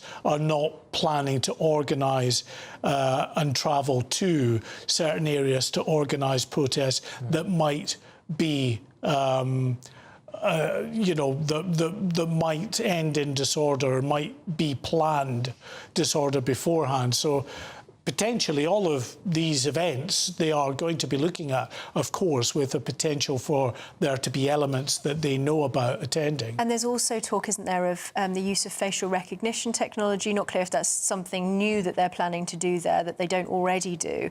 But facial recognition technology and disrupting people from travelling on the trains. Is that right? Yeah, I mean, and there will be some concern, especially about facial recognition. There's been a great deal of concern and debate over the years with civil liberties groups very concerned about the rollout of facial recognition, which is just the blanket then filming of lots of people. The police always say, look, you know, we make sure that we dispose and delete all of the images in a very short period of time afterwards. But there's concern about it growing to a point where facial recognition might be on every street corner. Having said that, you know, cameras in the form of CCTV have been out there filming us in our everyday lives right across the UK for many years. We're one of the most heavily surveilled states in the entire planet. Now, just lastly, very, very quickly, if you will, Mark, you were there in the room with Keir Starmer yesterday. He didn't call you for a question. What would you have asked? He didn't call me for a question. No, he called the other main broadcasters at Sky and Channel 4, ITV, the BBC, and quite a few of the newspapers, not the Telegraph, I noticed. But no, I would have asked, you know, whether there might... he would acknowledge that there is a danger in perhaps branding all of those that took part in the protests that turned violent as far right. Would he acknowledge that there are wider concerns in communities right across the country, what they see as a disintegration of the social fabric in these communities? And if so, what would he say to these people to address those concerns? Yeah, well, it's a shame you didn't. But I never got a chance. Perhaps we can put that question to our next guest. Perhaps, but at least The Guardian, The Mirror, the BBC and Channel 4 got to have questions, so that's good for them. Well, now we're joined by the national security counter-terrorism expert, Anthony Glees. Anthony, what did you make of what Sir Keir Starmer had to say to the country yesterday? Well, I thought it was a very powerful statement, and I was very glad to hear it. I was surprised to hear it from a Labour Prime Minister, but I was very glad to hear it. And he came over to me as not just entirely authentic, but saying all the right things, including that point there about facial recognition. If I'd had £1 for all the times I've argued with these civil liberties groups that facial recognition is an awful thing, I'd be an extremely rich man, and in fact I'm not, because on the whole public opinion doesn't like facial recognition. However, it is an indispensable tool, and it will mean that the people that we saw in your film involved in mindless violence and disorder can be tracked, will be tracked, and will, given the Prime Minister's resolve, be charged. So let's hope what we fear will happen over this weekend will not happen. Let's hope, let's pray for terrible weather, storms and rains, which will keep people at home, because all they're doing is distracting from what we should be focused on, the appalling attack in Southport. And there will be a time to ask deeper questions. And again, you know, your security correspondent, I think, was right. I'm sorry he couldn't ask his question of the Prime Minister, because we don't come to this entirely fresh. How can we? We've had more than 20 years of extremist attacks in the United Kingdom, and we are aware of the possibilities and the potentials. If this is nothing to do with terror, the police should not just say so straight away, but say so with an authority which will shut everybody up. And that's the really key thing. So yes, facial recognition, sharing intelligence, the more this can be intelligence-led in a country which is proud of the fact that on the whole it doesn't have a single national police force. It's community-led policing in every regard. It's true that the Met has special responsibilities, of course, when it comes to terrorism and counter-terrorism. But we must keep this country safe from what looks like a very hot weekend, if predictions are correct. But Anthony, to Mark's question that he would have asked the Prime Minister about whether or not you know, there should have been some more recognition for the fact that there are, you know, it's not just far-right people who are feeling very angry about a lot of the broader issues relating to this attack. And you mentioned there the use of facial recognition technology. A lot of people around the country will be concerned. The Prime Minister's been so forthright in response to this instance of violent disorder, but has not been so forthright in his condemnation of previous instances, such as Leeds, or even when he was out of government, in his reaction to, for example, the Black Lives Matter protests and some of the violent disorder there. So how can you expect the British people to be comfortable with, say, the use of facial recognition technology? And as you said, you've argued with a lot of civil liberties organisations in the past. How can people feel comfortable with the use of that technology if they feel that the law is perhaps not being applied equally to all across the country? Well, first of all, I think to refer to all these violent thugs as right-wing or far-right requires a response from those people who regard themselves as being legitimately on the right. And I would expect people, including your own Nigel Farage, to step forward and utterly condemn this sort of violence, and it's people throwing things at the cops. That is not what right-wing or centre-right-wing people think you should do. When it comes to CCTV, I think it's very important to realise that CCTV is nothing you need be afraid of if you have done nothing wrong. But it is good that you are afraid of it if you have done something wrong, whether it's fly tipping, whether it's breaking into somebody's house or creating serious public disorder, which is a threat to our national security. We live in the internet age. That's a really big difference from, say, the London riots in 2011. People remember 5 days of continuous rioting by people. It started with the killing of a chap called Mark Duggan, who nobody ever knew exactly what it was about, involved guns and so on and so forth. But 5 days of rioting, not just in London, but in many other cities. So we have this capacity in the United Kingdom. We have the social media who act entirely irresponsibly, those guys, in California and so on.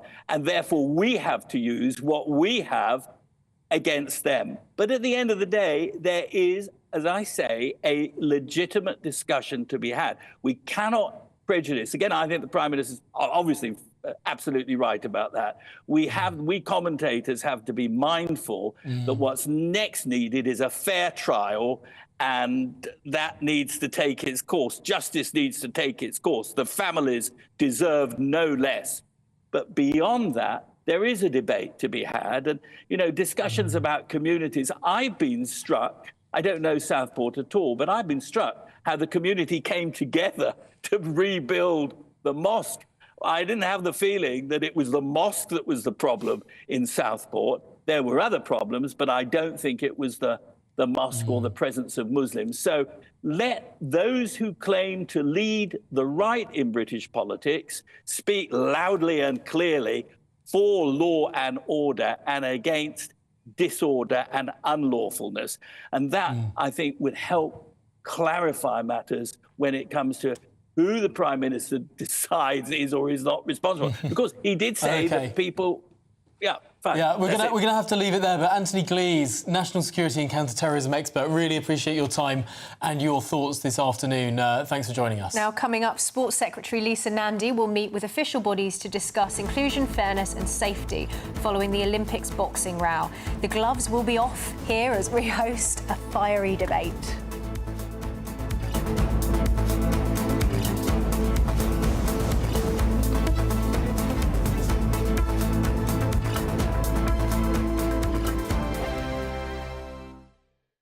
This is GB News, Britain's news channel. One local cricket team was made up entirely of one family, the Jollands. The Newmarket midweek seconds played Thurlow and Old Mill Greenian seconds, captained by, here we go, James Jolland. He played alongside family members Henry, Freddie, George, Jack, Archie, Ryan, Brandon and Daniel. Even if slightly controversial, one of the umpires was a Jolland to Stephen the umpire. Yes, well, the Jolland family mostly live in Wickenbrook in Suffolk and have played for 4 years for Dullingham Village team before it merged with Newmarket. So that's the entire backstory. We're delighted to be joined now by Captain James Jolland and teammate and brother Nick Jolland. Really good to see you both this morning. This is incredible. How did you get the entire family involved in cricket? Well, we started the club about 3 years ago, and it was more friends and family.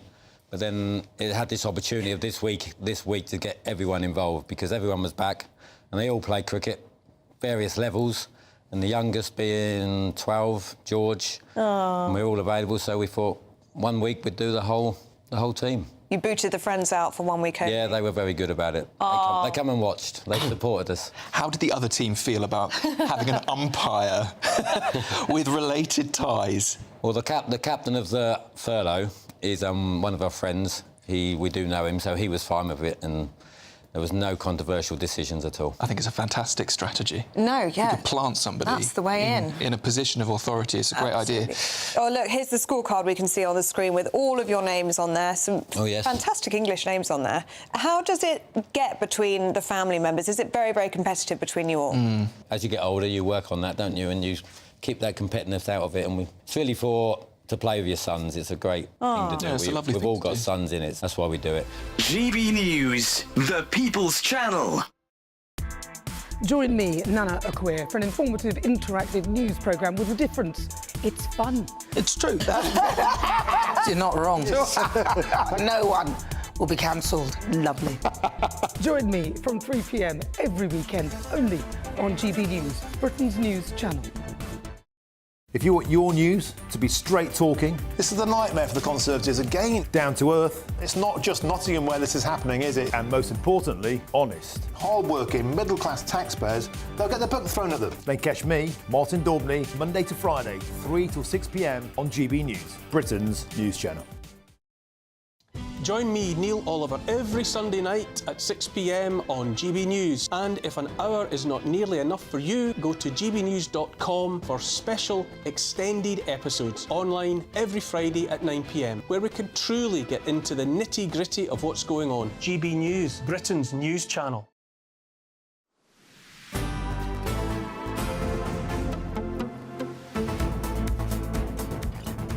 Good afternoon, Britain. It is 24 minutes past 1.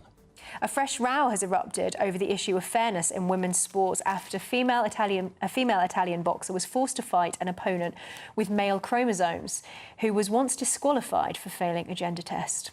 Well, it's all very confusing. This match between Italy's Angela Carini and Algeria's Iman Khalif at the Olympic Games in Paris ended after just 46 seconds, with the Italian claiming she was hit so hard she couldn't breathe, adding she had to quit the fight in order to save her own life.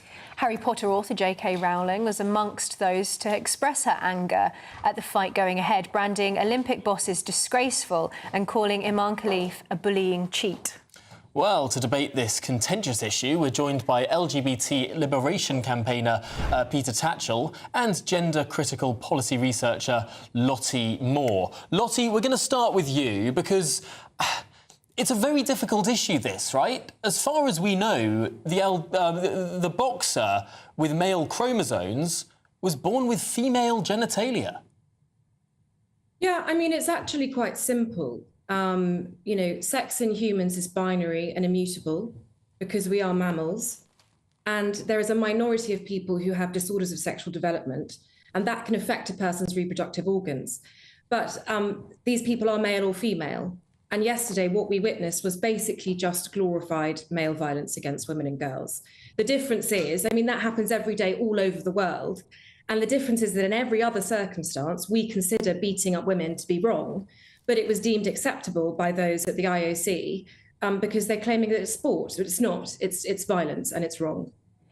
Peter, Lottie's right, isn't she, that we've been talking a lot recently about violence against women and girls, and regardless of whether this person is intersex or transgender, they have male chromosomes. That means they have a very, very distinct biological advantage that could actually be fatal to a female athlete competing against them. Well, of course, sport does need to be fair, and we do need to examine this case very thoroughly. There are reports that the boxer, Iman Khalif, was born a biological woman. She is not transgender. She is not non-binary. She is not intersex. She may have elevated levels of testosterone, but that's entirely natural. It's beyond her control. It's the way she was born. And that is why the International Olympic Committee has said that she falls within the rules. Now, of course, people will dispute that, but one of the former world champion boxers, a woman boxer, has said it's not fair to target her. This was the way she was born. It's outside of her control. She should be allowed to compete. Now, that's the wording of a former woman world boxing champion. Now, I think we have to look at more evidence and consider this case very carefully and not jump to conclusions. No one should be penalised because of the way they're born. Lots of elite athletes have advantages. Michael Phelps had huge physiological advantages in the swimming pool, which enabled him to win, 20 plus gold medals. And good luck to him, but no one said he had an unfair advantage, even though physiologically he had a bigger heart, a stronger lungs, he had extraordinary body length and arm width, he had feet that were almost like flippers. They're huge, gigantic feet, which powered him along through the water. That was clearly a strong advantage over other male swimmers, but no one said his medals should be taken away from him. So let's be careful before we jump to conclusions, and let's find out more evidence first. What do you make of that, Lottie? We don't need any more evidence. We have so much evidence. Men are stronger than women. Testosterone is a really, really, really powerful hormone, and it makes men stronger. It is really indefensible. And I think that, last time I checked, there were actually 18 peer-reviewed studies, Peter, that demonstrate male strength against women. And that is why we have categories. Categories exist because they allow everyone equality of opportunity. I cannot compete in an under-12s race, for example, because I'm not under 12. I can compete in the categories that apply to me. That's why we have Paralympics. That's why we have Olympics. We have sex categories because they make everything, they give equality of opportunity to everyone. And I think that boxing is categorized by weight, and a male who is boxing a female who is the same weight as him is like a heavyweight man punching a lightweight man. Those are different categories, so that argument doesn't work. I've got lots of male friends who weigh less than me, and they are still stronger than me. They can still beat me to a pulp because they are male. Peter, I agree that fairness is absolutely paramount, and we must ensure that there is no unfair advantage. I also agree that, as a general rule, males do have greater strength if they've been through puberty. What I'm saying about this particular case, this boxer has passed the Olympic rules, the rules set out by the International Olympic Committee. Maybe we need to revisit those and say that those rules are not adequate. But until we have a full assessment, and there's so little information, a lot of misinformation about this case, we shouldn't rush to judgment. But I agree, before the next match, a lot more information needs to be divulged. And if it is proven clearly that this boxer has an unfair advantage, then there is a case for saying she should not be allowed to compete. Lottie, what do you make of the issue that this has got so much heat and very little light? After all, Emain Khalif competed in the 2020 Olympic Games and lost many games. And there wasn't the same sort of intense scrutiny that there is this time round. Is it because it's all been tied up with this sort of transgender row, which again, this is not a transgender person? I think women are fed up of having to budge over and give up our medals, give up our podiums, give up our titles, because men who claim they're women a lot of the time are competing now. I understand, being allowed to compete in our races. I understand that Khalif doesn't identify as transgender, but Khalif is male and therefore should not be competing against a female. It is really, really as simple as that. And when you talk about, this argument it's got a lot of heat. I agree, it's got a lot of heat. Let's look at the facts. Facts over feelings. That's all we need to do, is look at the evidence. Peter, we're looking at those images there of the female boxer clearly distraught at having to back out of this race for her own, out of this contest for her own safety. You mentioned the varying testosterone levels, but of course there's natural variation for women within a certain limit. But somebody who's born with male chromosomes, whatever, if they're intersex, whatever the expression of that is biologically, if they have male chromosomes and have gone through male puberty, which is what the International Boxing Association says about this fighter, then they have such a physical advantage over the female fighter that she can't reasonably compete, can she, against somebody who could potentially really seriously hurt her? Yeah, I agree. We have to look at this case, but there's a lot of lack of information about this case. The International Boxing Association did rule against her and bar her under its rules, but this is a Russian-controlled body which has lots of questions hanging over its head about its rules and interpretations, and whose jurisdiction has not been accepted by the International Olympic Committee for the Paris Olympics. And that is because they have concerns about the IBA and its rules and the way they're interpreted and enforced. Going back to the issue, we do not know at this stage a lot of information. We don't know for certain whether Iman did go through male puberty, or even though she allegedly was born a biological woman. We don't know that. We don't know the levels of testosterone. So if her levels of testosterone were exceptionally high, then under the Olympic rules, she would be barred. But she hasn't been barred, and this begs the question, perhaps she's not over the acceptable legal level. Well, Peter Tatchell and Lottie Moore, we're going to have to leave it there. We have run out of time, but thank you very much for a spirited debate. Now, coming up, as families of the Southport stabbing victims lay flowers in memory of their loved ones, we'll be crossing to our national reporter after your headlines with Tatiana.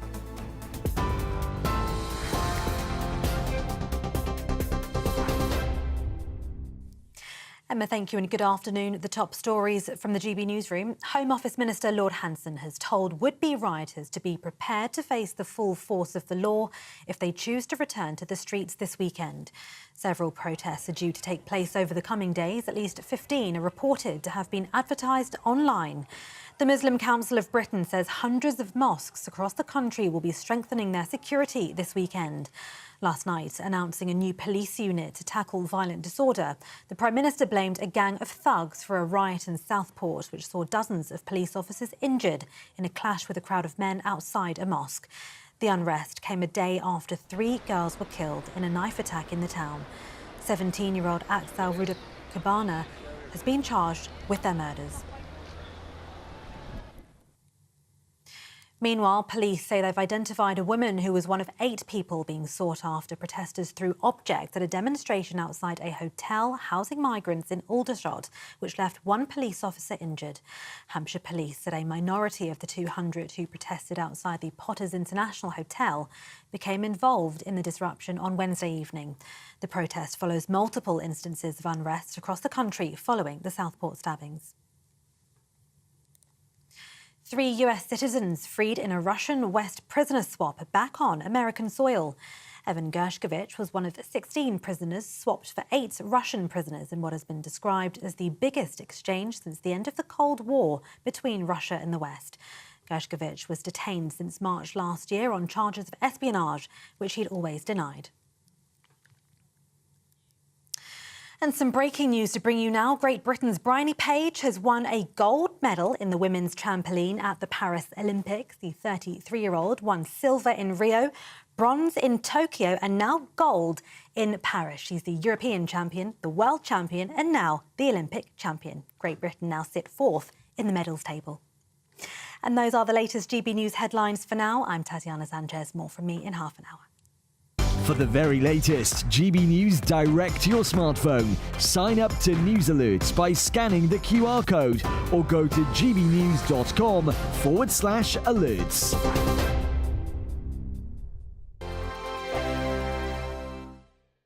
Hi again. Here's your GB News weather forecast from the Met Office. It is still hot across some parts of eastern England today, and with that we could see a few further showers developing, but towards the northwest we do have a frontal system pushing its way in, and this is going to bring increasing amounts of cloud, some outbreaks of rain which could be quite heavy at times, and also some blustery winds. So turning increasingly cloudy and a bit wet across parts of Scotland and Northern Ireland through today, and this rain could have some heavy bursts mixed in and perhaps even the odd rumble of thunder. Further south and east, a drier, sunnier picture, but a few showers perhaps for eastern parts of England. It is still going to be hot and humid in the east, temperatures peaking in the high 20s here, a little bit fresher than this further north and west.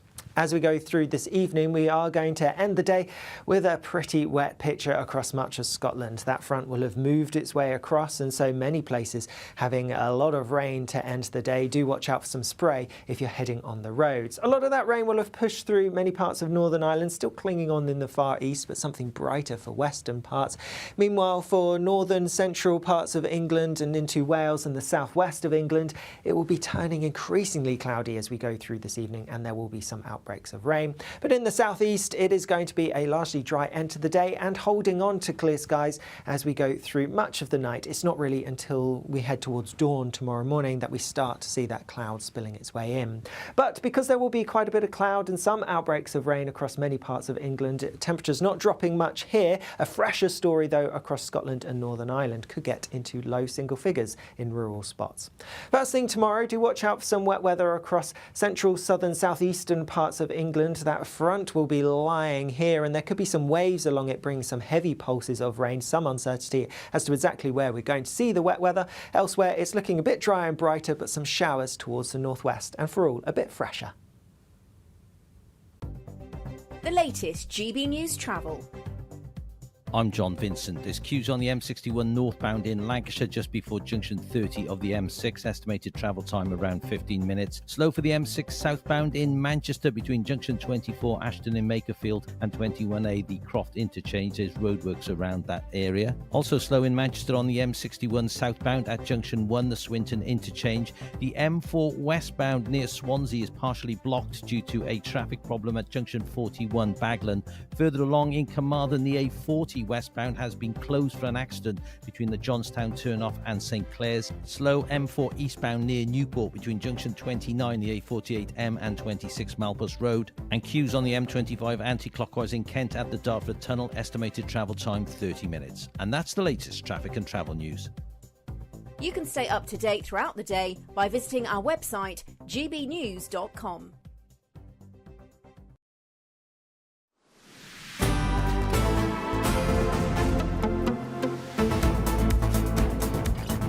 Good afternoon, Britain. It's 20 to 2. Now let's return to Southport and the tragic killings of 6-year-old Bebe King, 7-year-old Elsie Dot Stancombe and 9-year-old Alice Aguiar, who were all attacked by a knife man on Monday at a Taylor Swift-themed dance class in Southport. Yesterday, the teenager was charged with their murders. It was named as 17-year-old Axel Ruda-Cabana as he appeared at Liverpool Crown Court. Well, let's get the latest from national reporter Charlie Peters, who was both at the court yesterday but is now at the memorial in Southport. Charlie. Tom, it's a solemn but respectful atmosphere here in Southport Town Centre as people continue to quietly bring forward their tributes to those girls both killed and wounded in that alleged attack on Monday, with a suspect now charged yesterday in Liverpool Crown Court.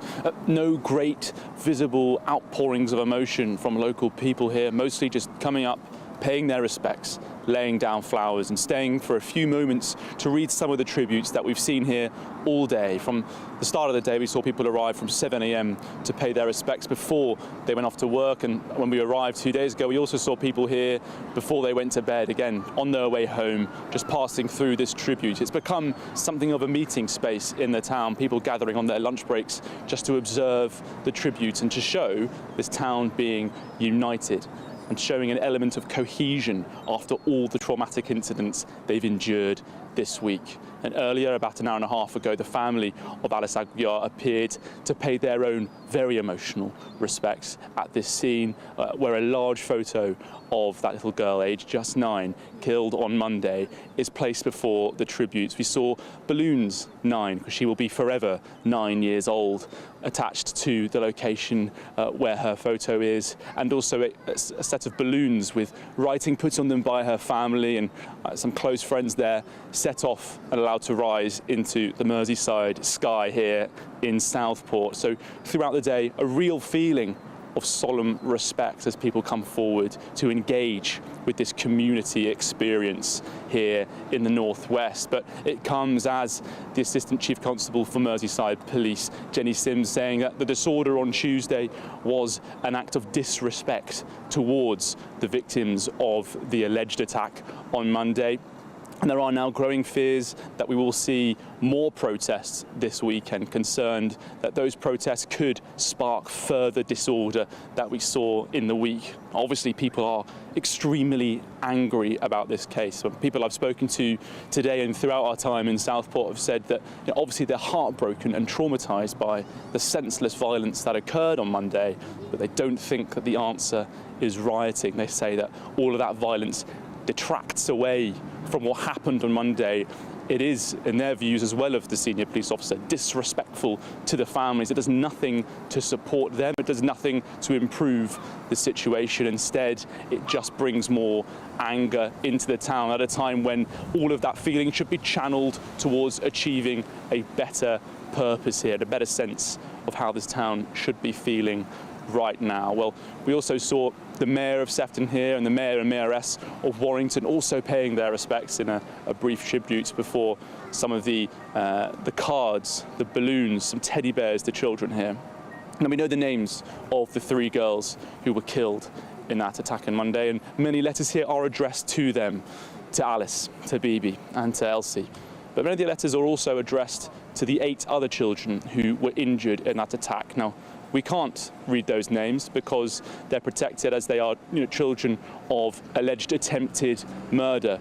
But all of those names are known to the community, a community that has come together since that attack on Monday, which is supporting all the families affected by that incident. So many families, of course, who weren't directly involved, still feeling the shock of it, because Hart Street, where these attacks happened at that Taylor Swift-themed dance class, are linked together on a very busy residential space.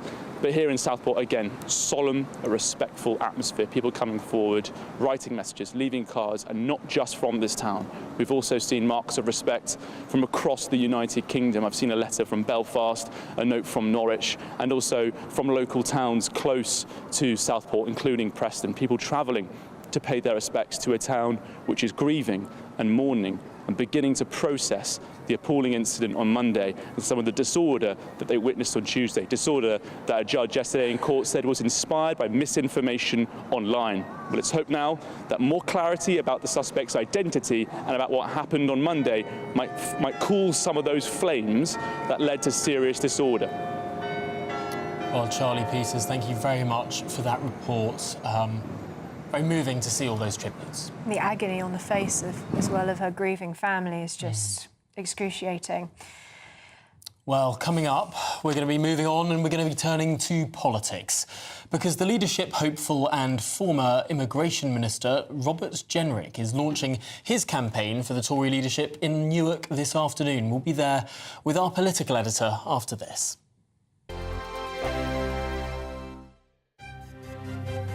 GB News Breakfast, every day from 6 a.m. Now, we've got a story and a half to tell you and bring you now. Our very own GB News political correspondent, who we love very much, Catherine Foster, joins us in the studio, and she's smiling, but she wasn't smiling for the past few days. 2 of her sons, Matthew and Andrew, were reported missing in Bali. I got a text from a friend saying, can you give us a call, a bit worried about them. Then spoke to a girl they'd befriended who was in Sweden, but they'd met on their travels. And she told me that they'd gone up the mountain.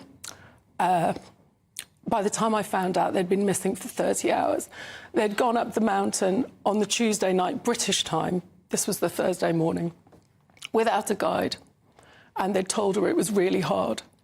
And she told them to turn back, but they hadn't. And they'd sent screenshots from this app with this trail that they were following on the app, screenshots of the app in case there was a problem, and a Snapchat of a Matthew avatar at the top. And she said, I know they made it to the top because I could see that his phone had nearly died.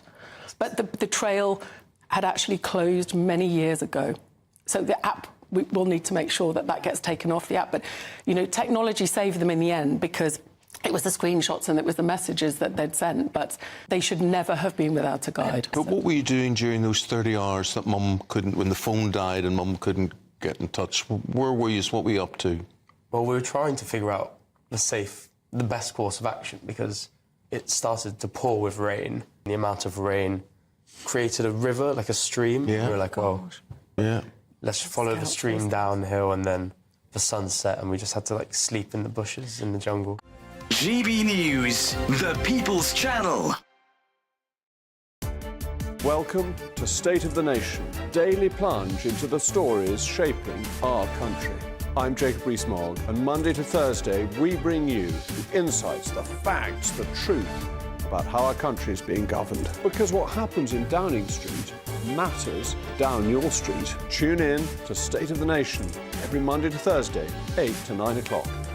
Only on GB News, the People's Channel, Britain's news channel. Are the newspapers getting you down? My wife didn't divorce me that month. Struggling to separate the wheat from the chaff? I know that it's a bit of a circus at the best of times. Well, don't worry, Headliners has got you covered. We'll take the burden of reading the day's news, and if we get depressed, who cares? It's an occupational hazard, frankly. That's Headliners on GB News from 11 p.m. till midnight, and the following morning, 5 till 6 a.m. on GB News, the comedy channel. Nah, just kidding. Britain's news channel.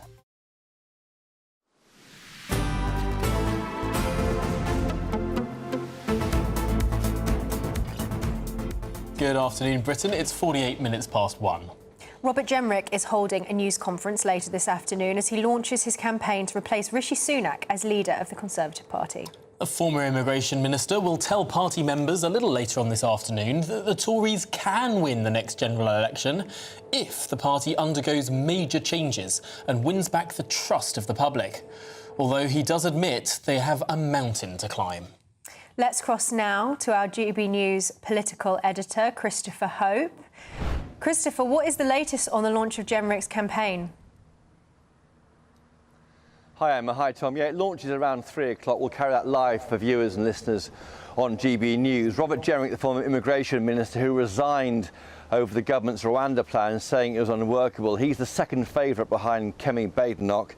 Others running: Dame Priti Patel, Mel Stride, Tom Tugendhat, James Cleverly. He also rates highly amongst favourability, in the positive for favourability amongst Tory voters at last month's election, behind Cleverly and Tugendhat. So he's seen as one of the ones to watch, who could be in the final two to go to the membership in the back end of October. But there are 6 runners and riders. They'll go down to 4 in the first week of September, around the 4th of September, and then just after the party conference, just 2 final candidates. It's quite a big deal, this leadership campaign. Each candidate can raise up to £400,000.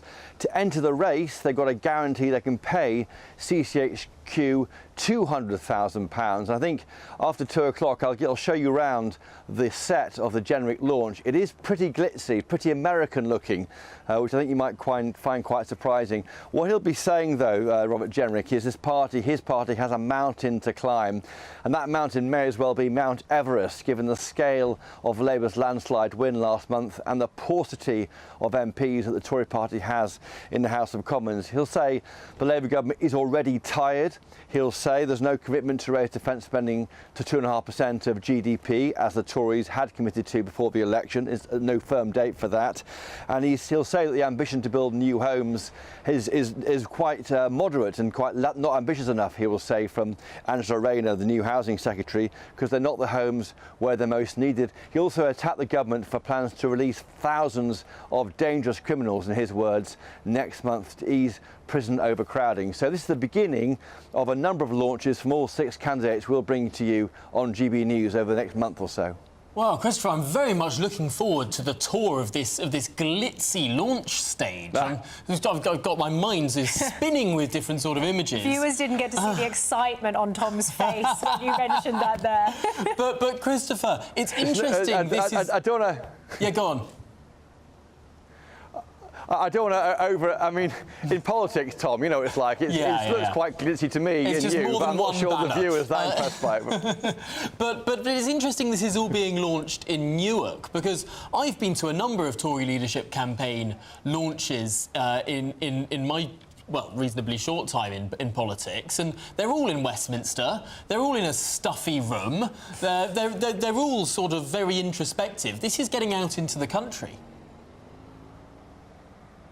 Yeah, I mean, the countryside he's in, of course, is Newark. He's got, we think, Esther McVeigh, a former colleague at GB News, the Tory MP for Tatton, the founder of Blue Collar Conservatives, who's doing a warm-up act, launching it in front of activists. And he's deliberately moving it away from London, the M25, to do it out in the country where frankly, Tory members live. I think he's trying to draw a line between, we all think about, don't we, the 2005 launch by David Cameron, when he launched, everyone was given free smoothies, and that almost summarised, I think, the 10 years of Cameron being leader, the smoothie drinking leader, who then was kicked out after the EU referendum. So I think you've definitely got an idea that Robert Jenrick is painting himself as a man of the people, and where else to be but glorious sunny Newark for that launch.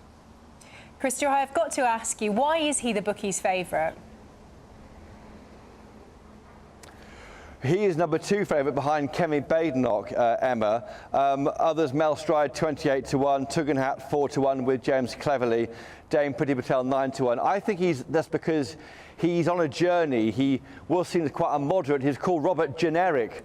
When I covered the by-election, that when he won power against Roger Helmer, the UKIP by-election in 2013, we never saw him. He was called Robert Generic, a kind of chinless Tory candidate. He's sharpened up his act a lot since then, and now he is someone who's pretty sharp, a short Caesar-style haircut, and somebody who has gone from left to right and is now pinning to the right, and he's not really. He's hard to pin down for many voters, and that helps him, I think, in this race. Well, Christopher, looking forward to catching up with you again next hour. In the meantime, we're going to be back in just a very little bit of time asking, are we safe in this country? What did you make of Starmer's speech yesterday? That's to come after this.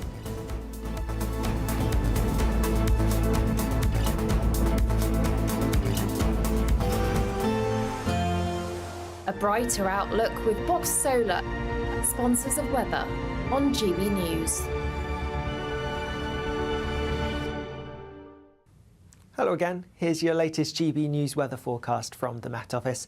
As we go through the rest of today and into the weekend, there will be some fine sunny weather around, but it's going to turn fresher, and there will be some wet weather arriving because of a frontal system that's already starting to push its way in across parts of Scotland and Northern Ireland and has brought some heavy bursts of rain here. It's going to continue to push its way southeastwards as we go through this evening and overnight. So the rain does break up, but it will push into parts of England and Wales overnight, clinging on to some clear skies across the far southeast and clear skies following across parts of Scotland and Northern Ireland, and as a result, with some fresher air here, temperatures could drop quite low single figures perhaps in rural spots. Elsewhere, a bit of a milder night because of the cloud and the rain that's pushing its way in.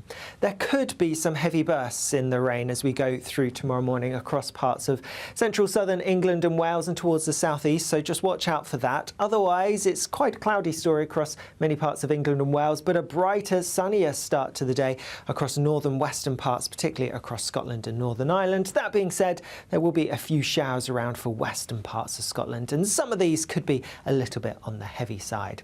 As we go through the day itself then, more cloud and more outbreaks of rain across southeastern England, and there could be some pulses of heavy rain affecting some southern counties at times too, but generally all of that wet weather should clear away towards the east. More showers to come across Scotland and Northern Ireland. In between though, a lot of bright and fine weather. That being said, temperatures not as high as they have been recently, still getting into the mid-20s for some of us, mid to high teens further north. More showers to come as we go through the end of the day tomorrow across Scotland and Northern Ireland. Some clearer weather towards the south, and so it could be a bit of a chilly, fresh night for some of us as we go into Sunday morning. And then Sunday does bring some wet weather arriving from the northwest, and that's going to gradually push its way southeastwards next week. Bye-bye. That warm feeling inside from Boxed Boilers, sponsors of weather on GB News.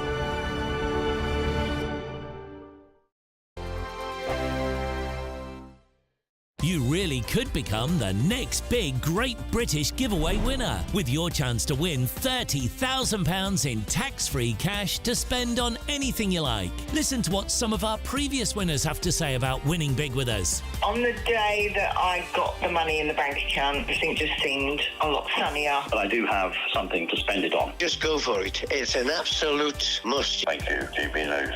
Amazing feeling to win. For another chance to win £30,000 in tax tax-free cash, text cash to 63232. Text costs £2 plus one standard network rate message. You can enter online at gbnews.com/win. Entries cost £2. Or post your name and number to GB07 PO Box 8690 Derby DE1 9TT. UK only. Entrance must be 18 or over. Lines close at 5 p.m. on the 30th of August. Please check the closing time if listening or watching on demand. Good luck.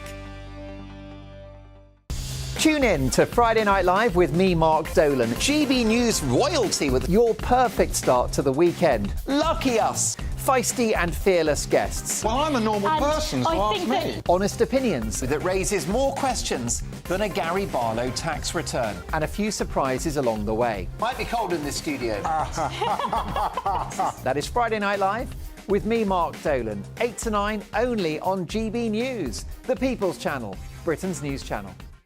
Hi there, I'm Michelle Dewberry and I'm going to take a second to tell you all about my show, Dubes & Co. We start off with the issues of the day. We then bring in both sides of the arguments. We get rid of the disrespect. And then you throw me into the mix. And trust me, I'll tell it exactly how it is. And then, of course, the magic ingredient, you at home. We mix it all together and what have we got, in my opinion, the best debate show in town. Monday to Friday, 6 till 7 on GB News, Britain's news channel. Are the newspapers getting you down? My wife didn't divorce me that month. Struggling to separate the wheat from the chaff? I know that it's a bit of a circus at the best of times. Well, don't worry, Headliners has got you covered. We'll take the burden of reading the day's news, and if we get depressed, who cares? It's an occupational hazard, frankly. That's Headliners on GB News from 11 p.m. till midnight, and the following morning, 5 till 6 a.m. on GB News, the comedy channel. Nah, just kidding. Britain's news channel. I'm Patrick Christie's. Every weeknight from 9, I bring you 2 hours of unmissable, explosive debate and headline-grabbing interviews. What impact has that had? We got death threats and the bomb threat and so on. As time passes, she could have said Stump. You made my argument for me. My guests and I tackle the issues that really matter with a sharp take on every story. Went everywhere. Something practical could be done. Or I can become something different. Patrick Christie's tonight from 9 p.m. only on GB News, Britain's news channel.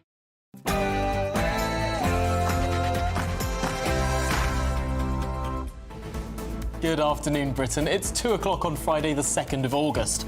I'm Tom Harwood. And I'm Emma Webb. Starmer lays down the law. At a last-minute press conference yesterday, the Prime Minister talked tough on protests, calling those who took to the streets in the wake of the Southport stabbings football hooligans. But is he blind to legitimate anger in this country? It follows the appalling incident in Southport on Monday, which saw 3 young girls killed. We'll be reporting from Hart Street, where the family members of the victims have been laying down flowers in memory of their loved ones. And when is a royal tour not a royal tour? Ex-senior royals Harry and Meghan have announced a 4-day tour of Colombia later this summer. An interesting move in their latest bid for privacy.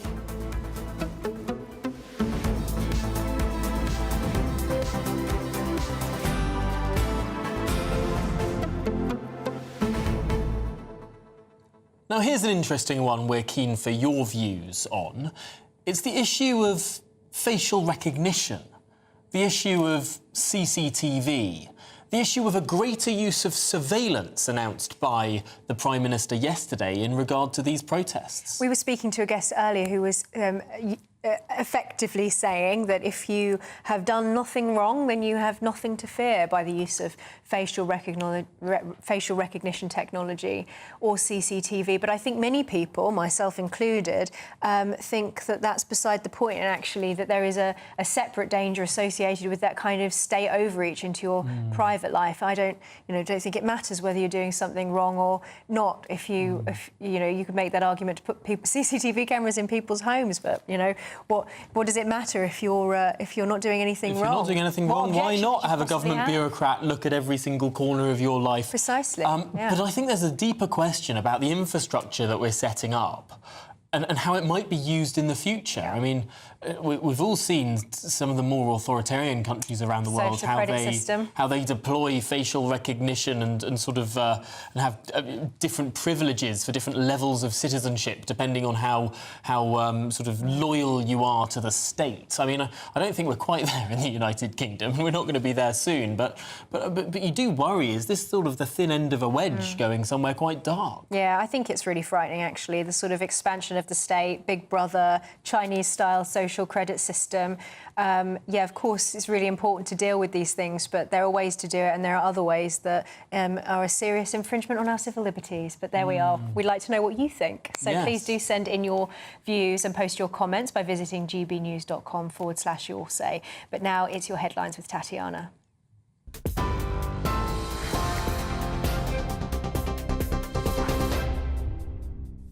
Emma, thank you and good afternoon. The top stories from the GB newsroom. Home Office Minister Lord Hanson has told would-be rioters to be prepared to face the full force of the law if they choose to return to the streets this weekend. Several protests are due to take place over the coming days. At least 15 are reported to have been advertised online.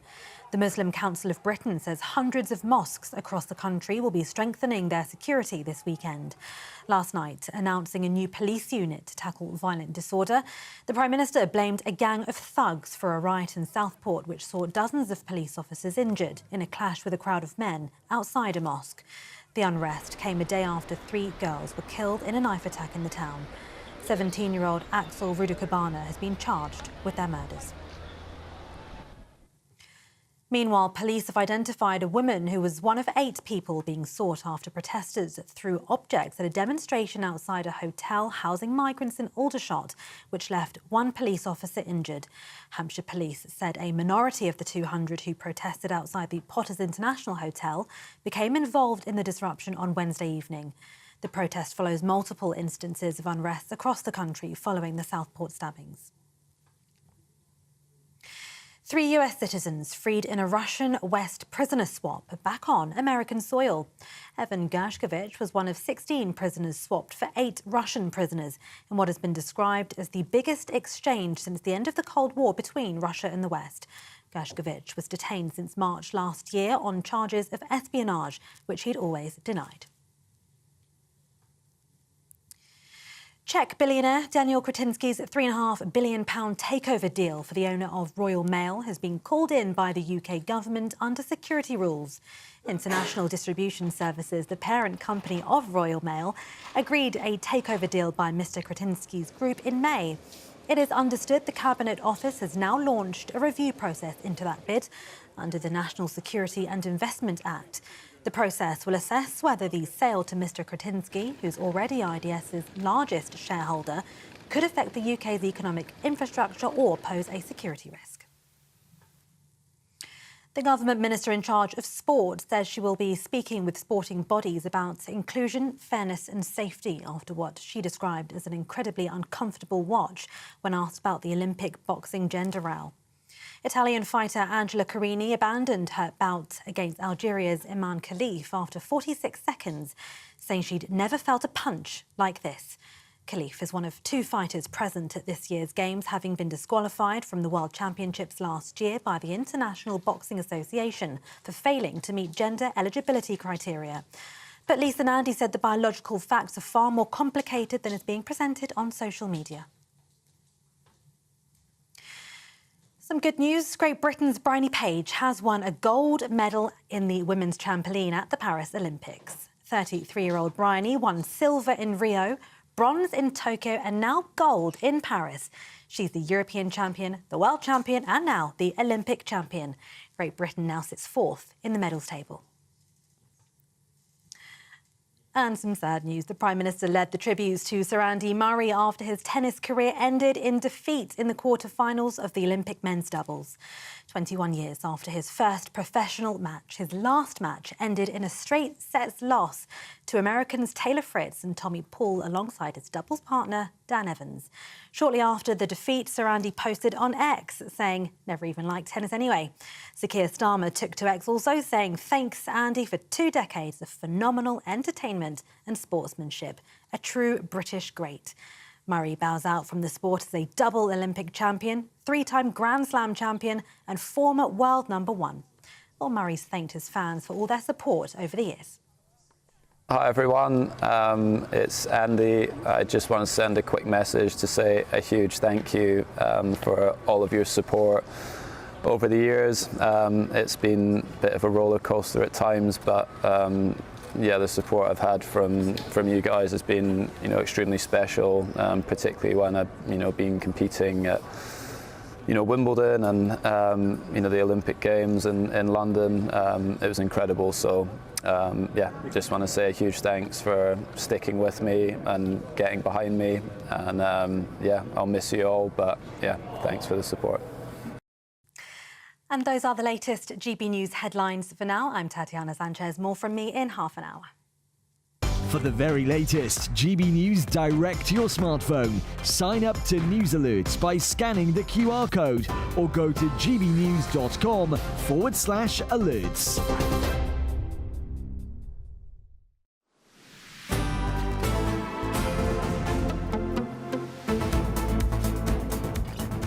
Good afternoon, Britain. It's 8 minutes past 2. Now, Sir Keir Starmer has announced a series of measures designed to help police combat that violent unrest that's spreading right across the country following the murder of 3 girls in Southport earlier this week.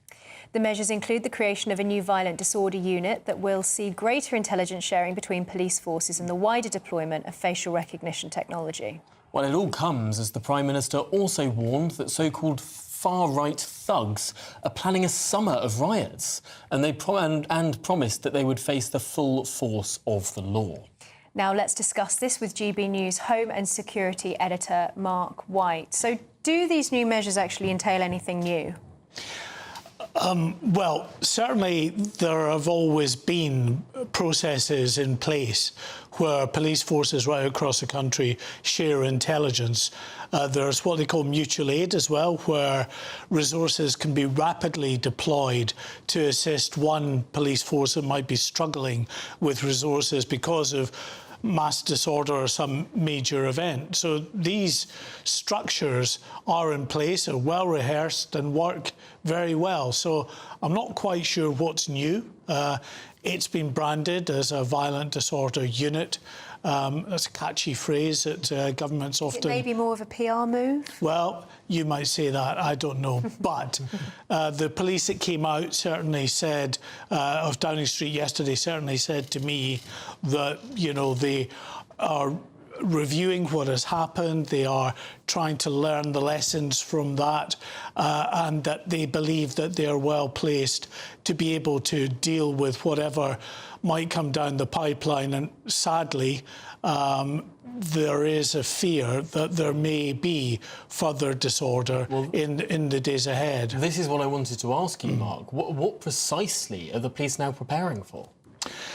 Well, they are preparing for protests that might turn violent, that we've seen, of course, in Southport the first night, but then it just spread to 4 locations the next again night. Last night, thankfully, there were no protests or disorder across the country, but there are dozens of protests that we're told are planned for the weekend in towns and cities right across the country. So who knows what might happen, because in some locations no one might show up, or only a few people might show up. That's not a problem for anyone. But if, of course, very significant numbers turn up, and if it has elements within there that are what we describe as hotheads, what the government describe as far right, they might well then see disorder that sparked from these protests. But the police say they are prepared. They're looking at their intelligence picture to try and see if known, what they would say are risk offenders, are travelling to certain locations, and they'll try and get in ahead of that to stop that. In terms of the coordination that they're planning, do we know how they will... you mentioned these certain areas that where protests have been announced. Do we know how the police go about coordinating to prioritise resources to those areas if they don't necessarily know in advance, 12 people might turn up or 200? Well, they don't, and that's a real problem for the police. It's difficult. I mean, they can gauge maybe what the response is with locations that are being advertised, for instance, on social media. They can see if it's gaining a lot of traction, if a lot of people are responding to some of these posters that are going out on social media and saying, yeah, I'm going to attend. That gives the police perhaps a little bit of an insight into how well attended an event might be. But sometimes it's just a shot in the dark. And sometimes, of course, we know they can be taken by surprise. Well, thank you for that, Mark. We're going to broaden this conversation out now. Also joining us in the studio is the former prisoner, now social campaigner, Winston Davis. Hey. Because, Winston, what did you make of what the Prime Minister had to say last night? What do you think the impact of his words will be? Well, Mark just talked about, maybe being a gimmick, and maybe it may be some sort of, PR thing, or, Keir's come into power, he's got his CPS hat on, he wants to show force, but maybe he knows something that we don't know. Maybe there's intelligence about what they're planning nationally that we don't know. It does feel like a knee-jerk reaction on the face of it, but again, if we don't know what the information is that they hold, maybe it's not. But for me, I think that we've got like this perfect storm of people in the country, a proportion of them, a big proportion of them, upset, angry about brown Muslim immigrants coming to this country and thinking that it's going to be taken over. And I think that anger and frustration, which I actually understand as a working class man in this country, should be directed at the people that have been running the country for decades, that have been destroying the working class communities, destroying the jobs, selling off their housing, leaving them with nothing, and then allowing them, and then fanning the flames to get them to point the finger at an other, rather than saying actually where are these issues coming from and how's it started. But if we look back over the last 10, 15, nearly 20 years, working class white boys have been failing at school, only second to black Caribbean boys.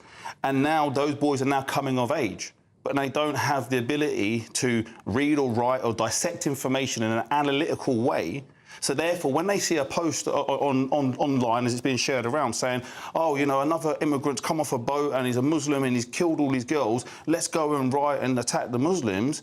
Well, of course, because they don't have any critical thinking to be able to challenge that. Do you think that the Prime Minister's press conference, do you think that there's a potential for this to actually backfire and create more anger and resentment? Yeah, so I've seen the comments about people saying it's a two-tier policing system and that, they're coming down hard on what looks on the face of it like relatively small disturbances and unrest. But then if we look at the eco-protesters and the blocking off of the M25 and the blocking off all the roads, it was a very softly approach there. And then these guys are getting this treatment. I think it could backfire. I think that, you're almost playing into their hands in that maybe you don't need more legislation. You don't need to big announcement about it. Just deal with the issues as they arise, as you would do normally. So I think it's a tactical move in essence, and we'll see how it's going to play out over the next few weeks. Clearly, there's a lot of anger in the country, and we've used this word a lot. A lot of people have spoken about the country being a tinderbox right now, and things can spin over into other instances. No doubt, lots of the protests planned this weekend bring in all of these different grievances, and it's of course it's about the 3 girls who've lost their lives, but it's also about perhaps sense of being out of control. This lack of order, perhaps. There's been a fear-mongering in this country for the last 60, 70 years, since just after the Second World War.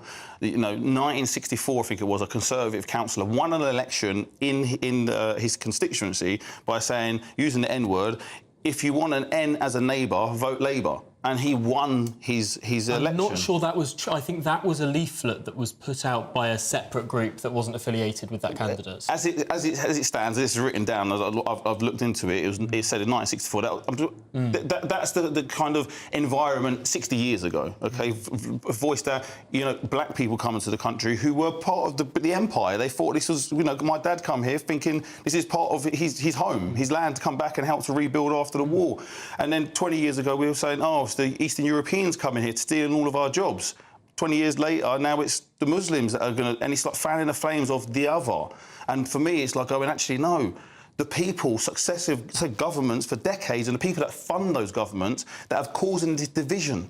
I'm a working class man. I'm proud to be in this country. But you cause this division, how can we come together? Because I'm not a white working class man, although I'm a working class man. No, there are a lot of intersecting identities here. Winston Davies, thank you so much for talking us through that issue, and indeed Mark White before him. Now, Robert Jenrick will shortly hold a press conference where he will officially launch his campaign against Rishi Sunak to replace him as leader of the Conservative Party. Well, let's cross to Newark and head to our political editor, Christopher Hope, who is there in the launch venue. Is it sparkling, show Chris? us around. Tom, Emma, as promised, here we are at the launch venue for Robert Jenrick's campaign to be Tory leader. Change, win, deliver. You see there is the campaign slogan of Jenrick for leader. There should be around 300 people gathering here, 200 people here gathering from campaign groups and campaigners for Robert Jenrick to become the next Tory leader. We're in Newark. If I was back up here, you'll see there's a stand here. It's water ready for Mr. Jenrick. A lot of it's quite glitzy. I've been to several of these over the past 2 decades. This feels quite impressive.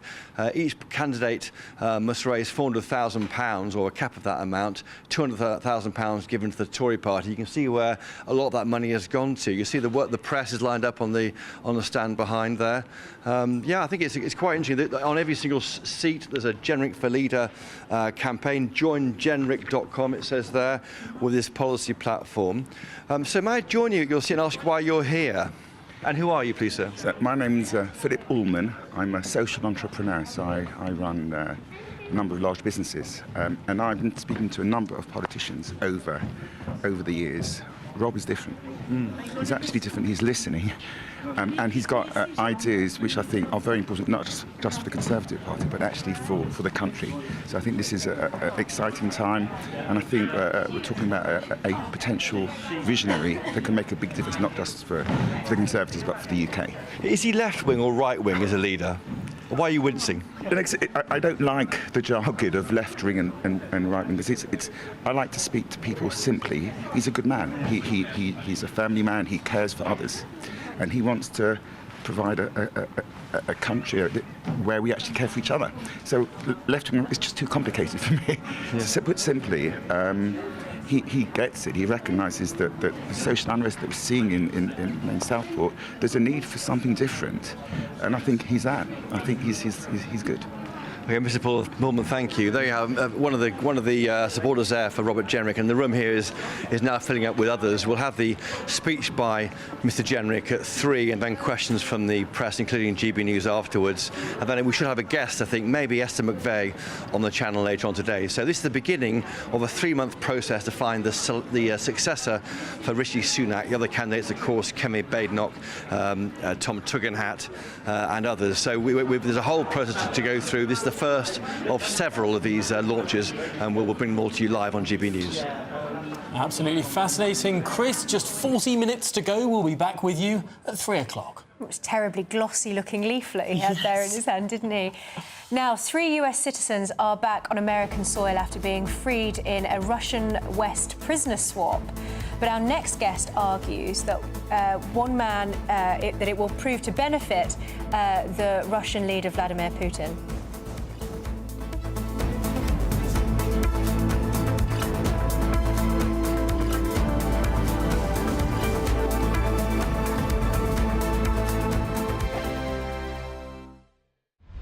Britain's newsroom, weekday mornings from 9:30.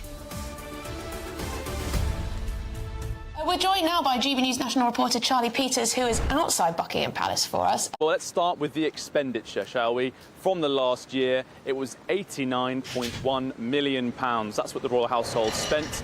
And one of the core parts of that expenditure was, of course, their big event last May, the coronation. £800,000 went into that. And then we should look at the engagements. You mentioned the number that King Charles made last year. Well, £4.2 million on those engagements, much of that travel. And then finally, how much that costs us all? Well, it's £1.29 per person. That's the cost of the monarchy to the taxpayer.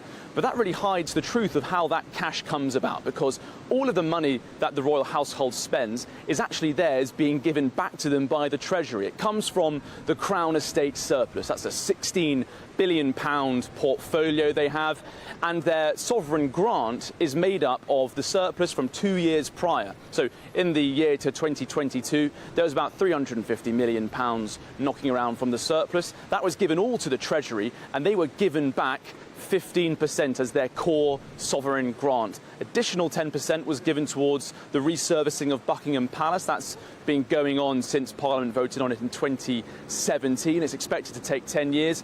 But all in all, that's been about £86.3 million. And as you heard, the expenditure was £89 million. So how do they mix that gap? How do they close that gap in and cost out? Well, they make their own money as well from additional sources of income. And that was the gates, the receipt to Windsor Castle and their many palaces across the country, where people have paid about £10 million to visit in the last year. GB News, the People's Channel.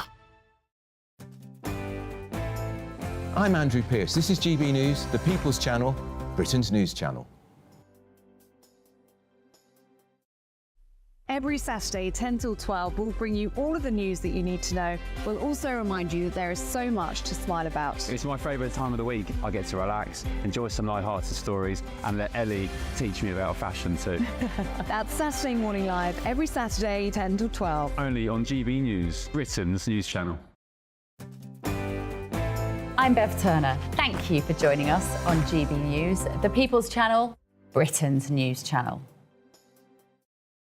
If you want your news to be straight talking... This is a nightmare for the Conservatives again. Down to earth. It's not just Nottingham where this is happening, is it? And most importantly, honest. Hard-working, middle-class taxpayers, they'll get their book thrown at them. Then catch me, Martin Daubney, Monday to Friday, 3 till 6 p.m. on GB News, Britain's news channel.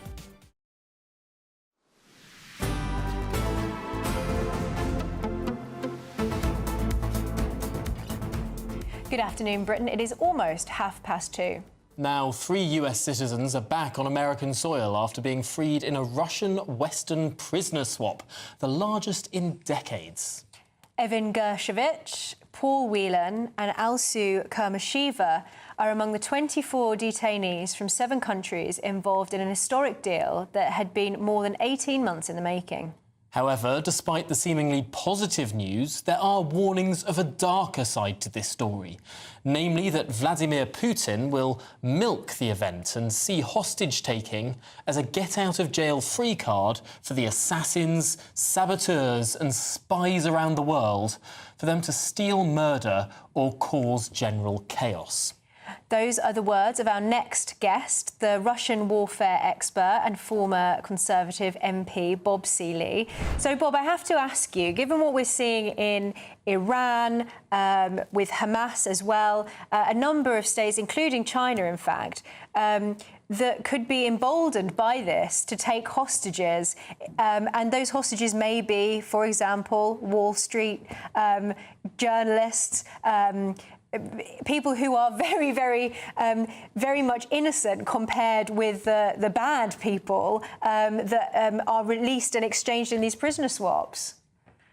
Absolutely. Good afternoon to you both. Good afternoon to your listeners and viewers. You're absolutely right. The problem is this is literally a get-out-of-jail-free card for Vladimir Putin whenever he's got one of his SVR or GRU, so the secret agency, their murderers or somebody heavily involved in organised crime, maybe fraud, who also works for them. He knows that he can take prisoners, he can take innocent people, be they journalists or the like, or literally security experts or anybody out there, and he can hold them until he gets what he wants, because he knows, especially with the US, sadly, and also countries like Germany, is that when you take hostages, unfortunately, some countries, some Western countries listen. We have a very strict rule about the taking of hostages. We don't deal with states that take hostages.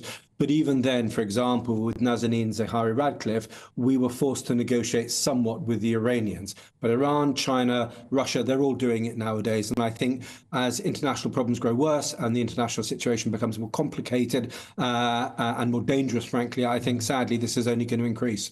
Yeah, you're so right to highlight the Foreign Office's line that has always been, we do not pay ransoms, we do not do deals for hostages. Usually we send in the SAS.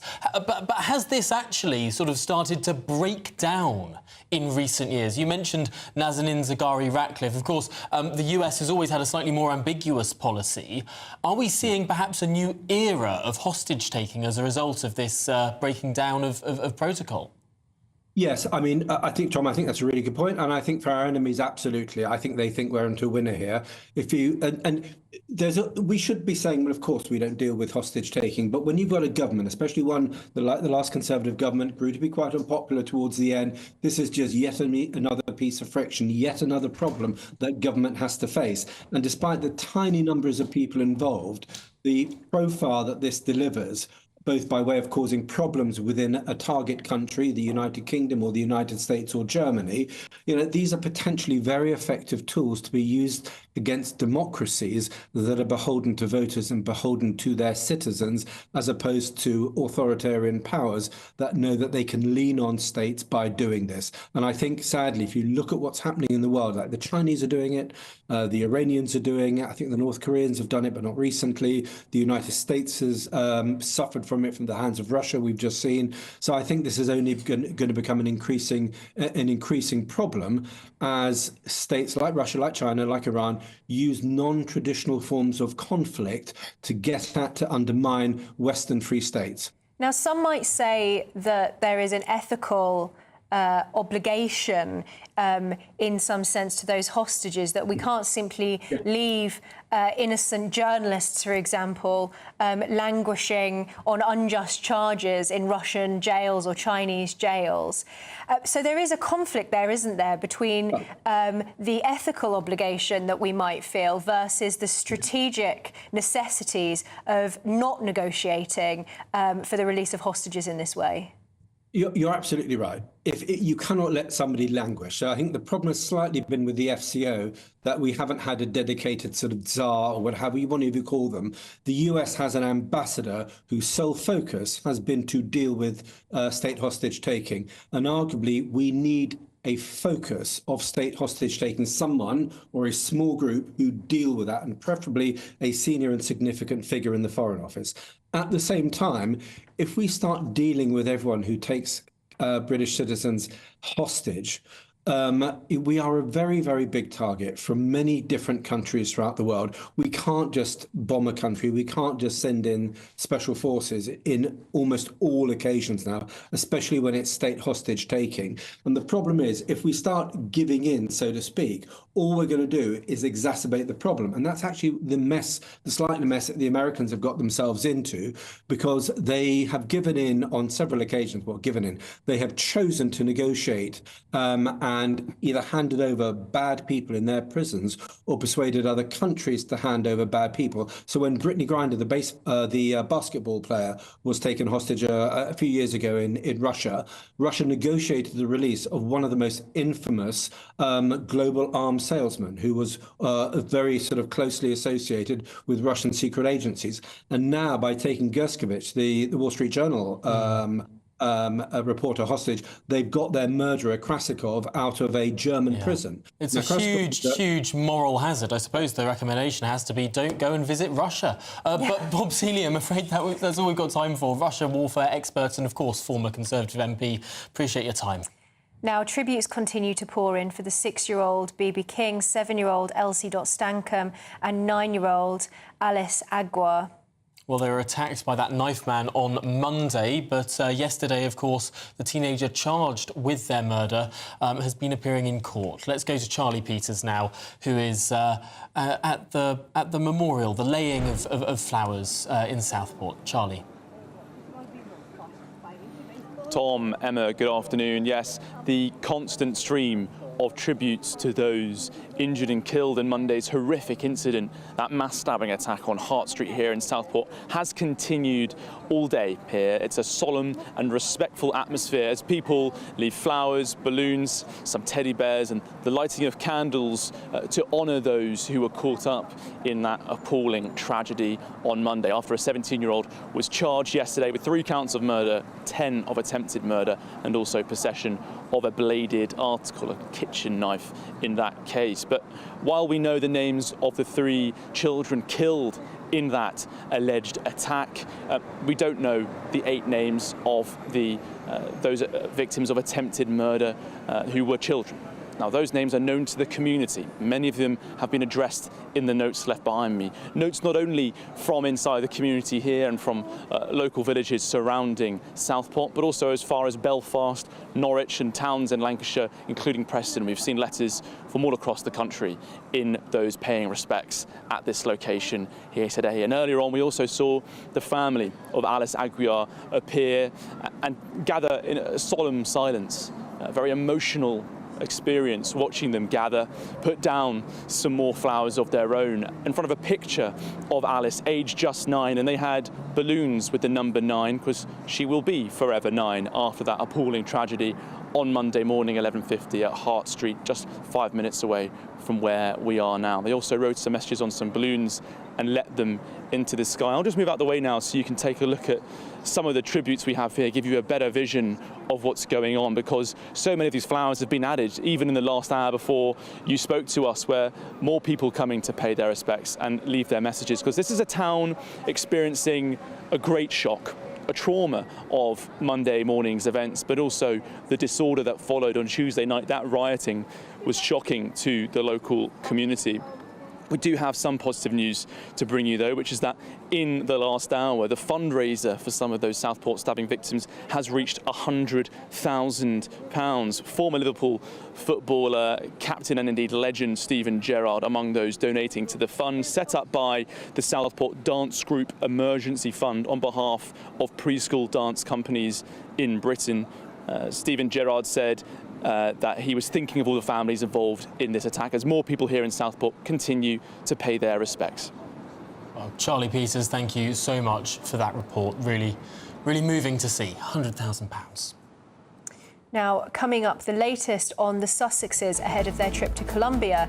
More on that after your headlines with Tatiana.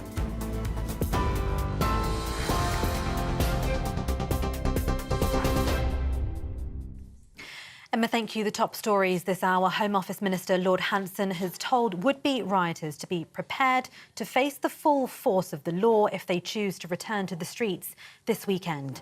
Several protests are due to take place over the coming days. At least 15 are reported to have been advertised online.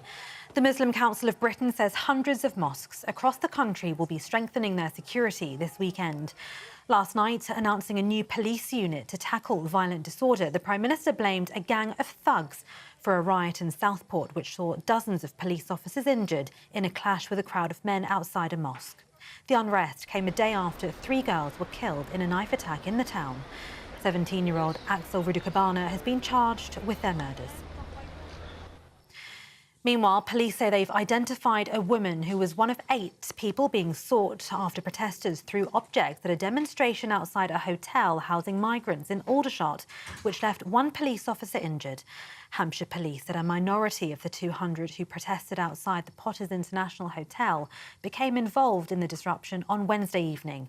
The protest follows multiple instances of unrest across the country following the Southport stabbings.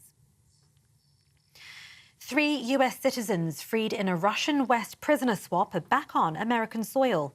Evan Gershkovich was one of 16 prisoners swapped for 8 Russian prisoners in what has been described as the biggest exchange since the end of the Cold War between Russia and the West. Gershkovich was detained since March last year on charges of espionage, which he'd always denied. And Great Britain's Bryony Page has won a gold medal in the women's trampoline at the Paris Olympics. 33-year-old Bryony won silver in Rio, bronze in Tokyo and now gold in Paris. She's the European champion, the world champion and now the Olympic champion. Great Britain now sits 4th in the medals table. And those are the latest GB News headlines for now. I'm Tatiana Sanchez. More from me in half an hour. For the very latest GB News direct to your smartphone, sign up to News Alerts by scanning the QR code or go to gbnews.com/alerts.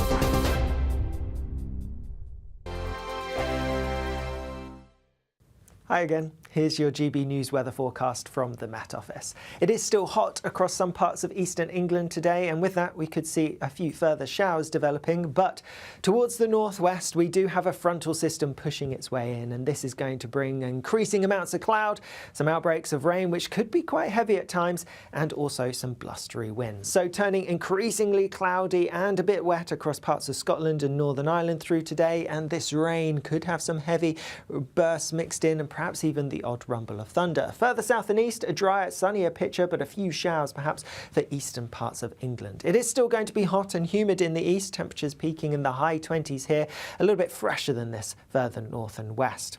As we go through this evening, we are going to end the day with a pretty wet picture across much of Scotland. That front will have moved its way across, and so many places having a lot of rain to end the day. Do watch out for some spray if you're heading on the roads. A lot of that rain will have pushed through many parts of Northern Ireland, still clinging on in the far east, but something brighter for western parts. Meanwhile, for northern central parts of England and into Wales and the southwest of England, it will be turning increasingly cloudy as we go through this evening, and there will be some outbreaks of rain. But in the southeast, it is going to be a largely dry end to the day and holding on to clear skies as we go through much of the night. It's not really until we head towards dawn tomorrow morning that we start to see that cloud spilling its way in. But because there will be quite a bit of cloud and some outbreaks of rain across many parts of England, temperatures not dropping much here. A fresher story though across Scotland and Northern Ireland, could get into low single figures in rural spots. First thing tomorrow, do watch out for some wet weather across central, southern, southeastern parts of England. That front will be lying here, and there could be some waves along it, bringing some heavy pulses of rain, some uncertainty as to exactly where we're going to see the wet weather. Elsewhere, it's looking a bit drier and brighter, but some showers towards the northwest, and for all, a bit fresher. The latest GB News travel.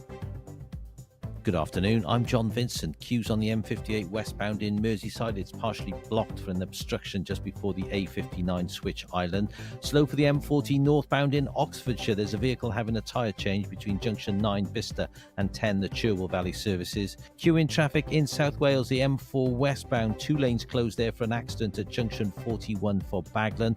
We're also seeing stop-start traffic on the M4 Prince of Wales Bridge in the roadworks in both directions. There's also a contraflow in place. Slow for the M4 eastbound away from Cardiff, junction 29, the A48M through to 26 Malpas Road. We're also seeing queue-in traffic at the intersection of the M4 and the M5 at the Almersby interchange. Slow southbound travelling from Gloucestershire into Somerset. That's holiday traffic. And that's the latest traffic and travel news. You can stay up to date throughout the day by visiting our website, gbnews.com.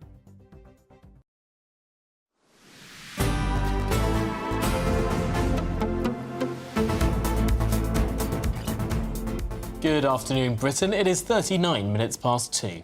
The Duke and Duchess of Sussex have announced a tour to Colombia at the invitation of President Francia Marquez. Now, Prince Harry and Meghan Markle are expected to highlight the threat posed to children by the internet. Joining us now is GB News royal correspondent Cameron Walker. Hi, Cameron. What's the latest on this this new semi-royal tour around Colombia? Yeah, well, it was a bit of a surprise, actually, Emma, because they just recently completed a tour of Nigeria, which appeared on the surface to be a success. And yet they have now been invited by the Colombian government to take part in a new royal/not royal tour, because remember, they're not working members of the royal family anymore. But it's for a cause quite close to their hearts. Just a few months ago, both Harry and Meghan met a number of bereaved parents who had lost their children, who had been bullied online and unfortunately had taken their own lives. So what they're doing in Colombia is really trying to tackle online safety and the violence and ending violence against children. But the problem with Harry and Meghan's tour, unfortunately at the moment, is something about what Prince Harry said last week to a documentary, which was he refuses to bring his wife Meghan to the United Kingdom because he says he cannot guarantee her safety because of the downgraded police protection here in the United Kingdom. If you look at Colombia, however, the UK and US governments both advise against citizens travelling to certain parts of the country. Now, Harry and Meghan not going to those parts of the country, but the Foreign Office still advising that terrorists are very likely to try and carry out attacks in Colombia, kidnapping rates remain high, and illegal arms group kidnap hostages, both for ransom and political purposes. Now, Harry and Meghan aren't the first members of the royal family to go to Colombia. The Duchess of Edinburgh was there last year on an officially sanctioned royal tour by the Foreign Office. But the Duchess of Edinburgh isn't complaining about her security arrangements in the United Kingdom. Prince Harry is, and that is the problem for Prince Harry here. But it also coincides with a brand new interview of Harry and Meghan, a joint interview, the first since that infamous Oprah interview in 2021, all about child safety. So let's take a look at that. Kids are young, they're 3 and 5. They're amazing. But all you want to do as parents is protect them. And so as we can see what's happening in the online space, we know that there's a lot of work to be done there, and we're just happy to be able to be a part of change for good. That when your children ask for help, someone, is there to give it. If you know how to help. Thank you. At this point, we've got to the stage where almost every parent needs to be a first responder.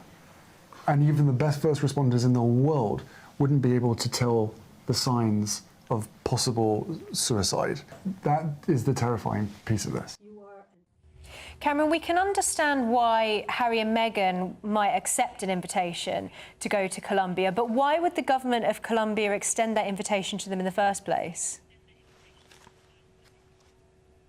Well, the Vice President of Colombia, Francia Marquez, she is the first Afro-Colombian Vice President. She's a Minister for Equality, of Equity, and she's an environmental activist. So all of those kind of tick Harry and Meghan's boxes, don't they, a little bit? I suspect by having both Harry and Meghan there, it's clearly going to increase the profile of the country. They are hosting in November what they would see as a very important country, and I'm sure a conference even, and I'm sure many across the world would also think so too, on that tackling violence against children. And by having Harry and Meghan, very famous people there, it does increase the profile. Harry and Meghan not going to the conference itself, but the visit does precede that conference. And of course, they're no longer working members of the royal family. So many are seeing it as a royal tour, even if they aren't working members of the royal family anymore. And is that going to rub the working members, the King, the Queen,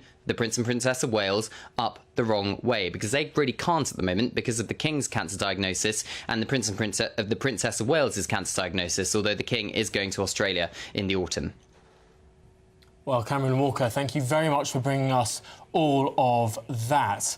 Now, I've got some breaking news to bring everyone. It's good news.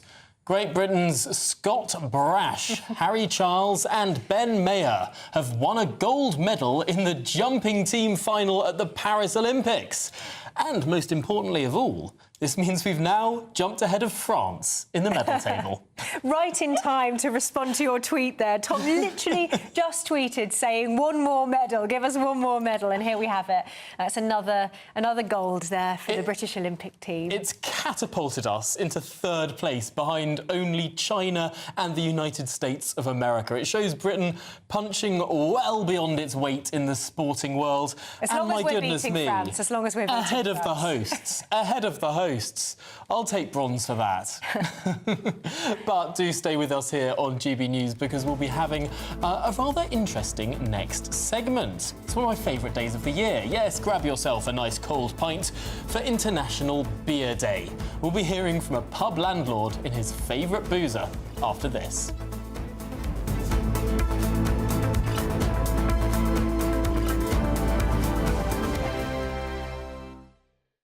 This is GB News, Britain's news channel.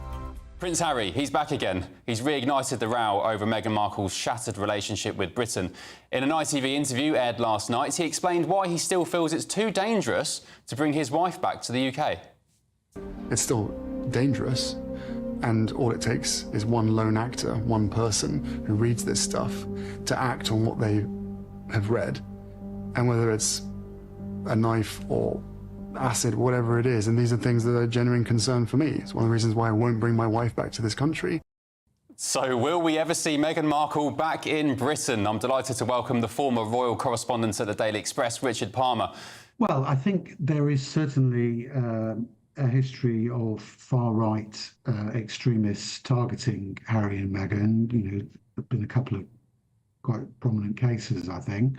But I'm always a bit perplexed by this argument that Harry comes up with, because if you look at, say, homicide rates, comparing the US and the UK, the last figures I saw, you were about four times more likely to be murdered in the US than you are in the UK. And sure, we've got our problems over here, but you know, given that they've got such a high prevalence of people with guns over there, I would have thought the risks were higher over there than over here.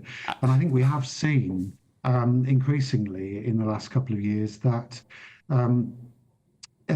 they have become polarizing figures in the US as well as in the UK. Perhaps not quite to the same extent, but there does seem to be a bit of a political divide, that if you're a Democrat, you're perhaps more likely to be sympathetic towards Harry and Meghan. If you're a Republican, not so much. GB News, the People's Channel. Welcome to State of the Nation, daily plunge into the stories shaping our country. I'm Jacob Rees-Mogg, and Monday to Thursday we bring you the insights, the facts, the truth about how our country is being governed. Because what happens in Downing Street matters down your street. Tune in to State of the Nation every Monday to Thursday, 8 to 9 o'clock. Only on GB News, the People's Channel, Britain's news channel. Are the newspapers getting you down? My wife didn't divorce me that month.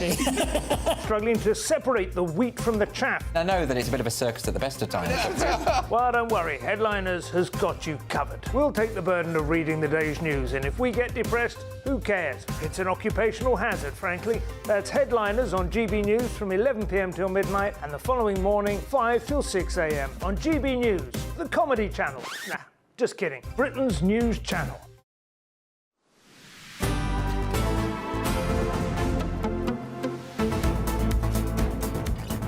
Good afternoon, Britain. It's almost 10 to 3. Now, that means that coming up next, it's not Martin Daubney, but today it's Mark Dolan filling in for Martin. So, Mark, what's coming up on your show? Tom, Emma, what a brilliant show. I'll be picking up the baton at 3 with a massive question. Can Sir Keir Starmer keep law and order on Britain's streets as we face the grim reality of a summer of political violence? Harry and Meghan are worried about their safety, but they're off to Colombia. Make it make sense. Plus, the Olympic boxing gender row rages on.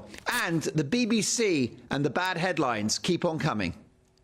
Goodness me, Mark, sounds like a jam-packed show. Looking forward to it from 3 o'clock. Now, is it too early for a pint, Tom? I've got an answer for that. No. Oh, I don't have one. How sad. I don't want to share with you. No, fair enough.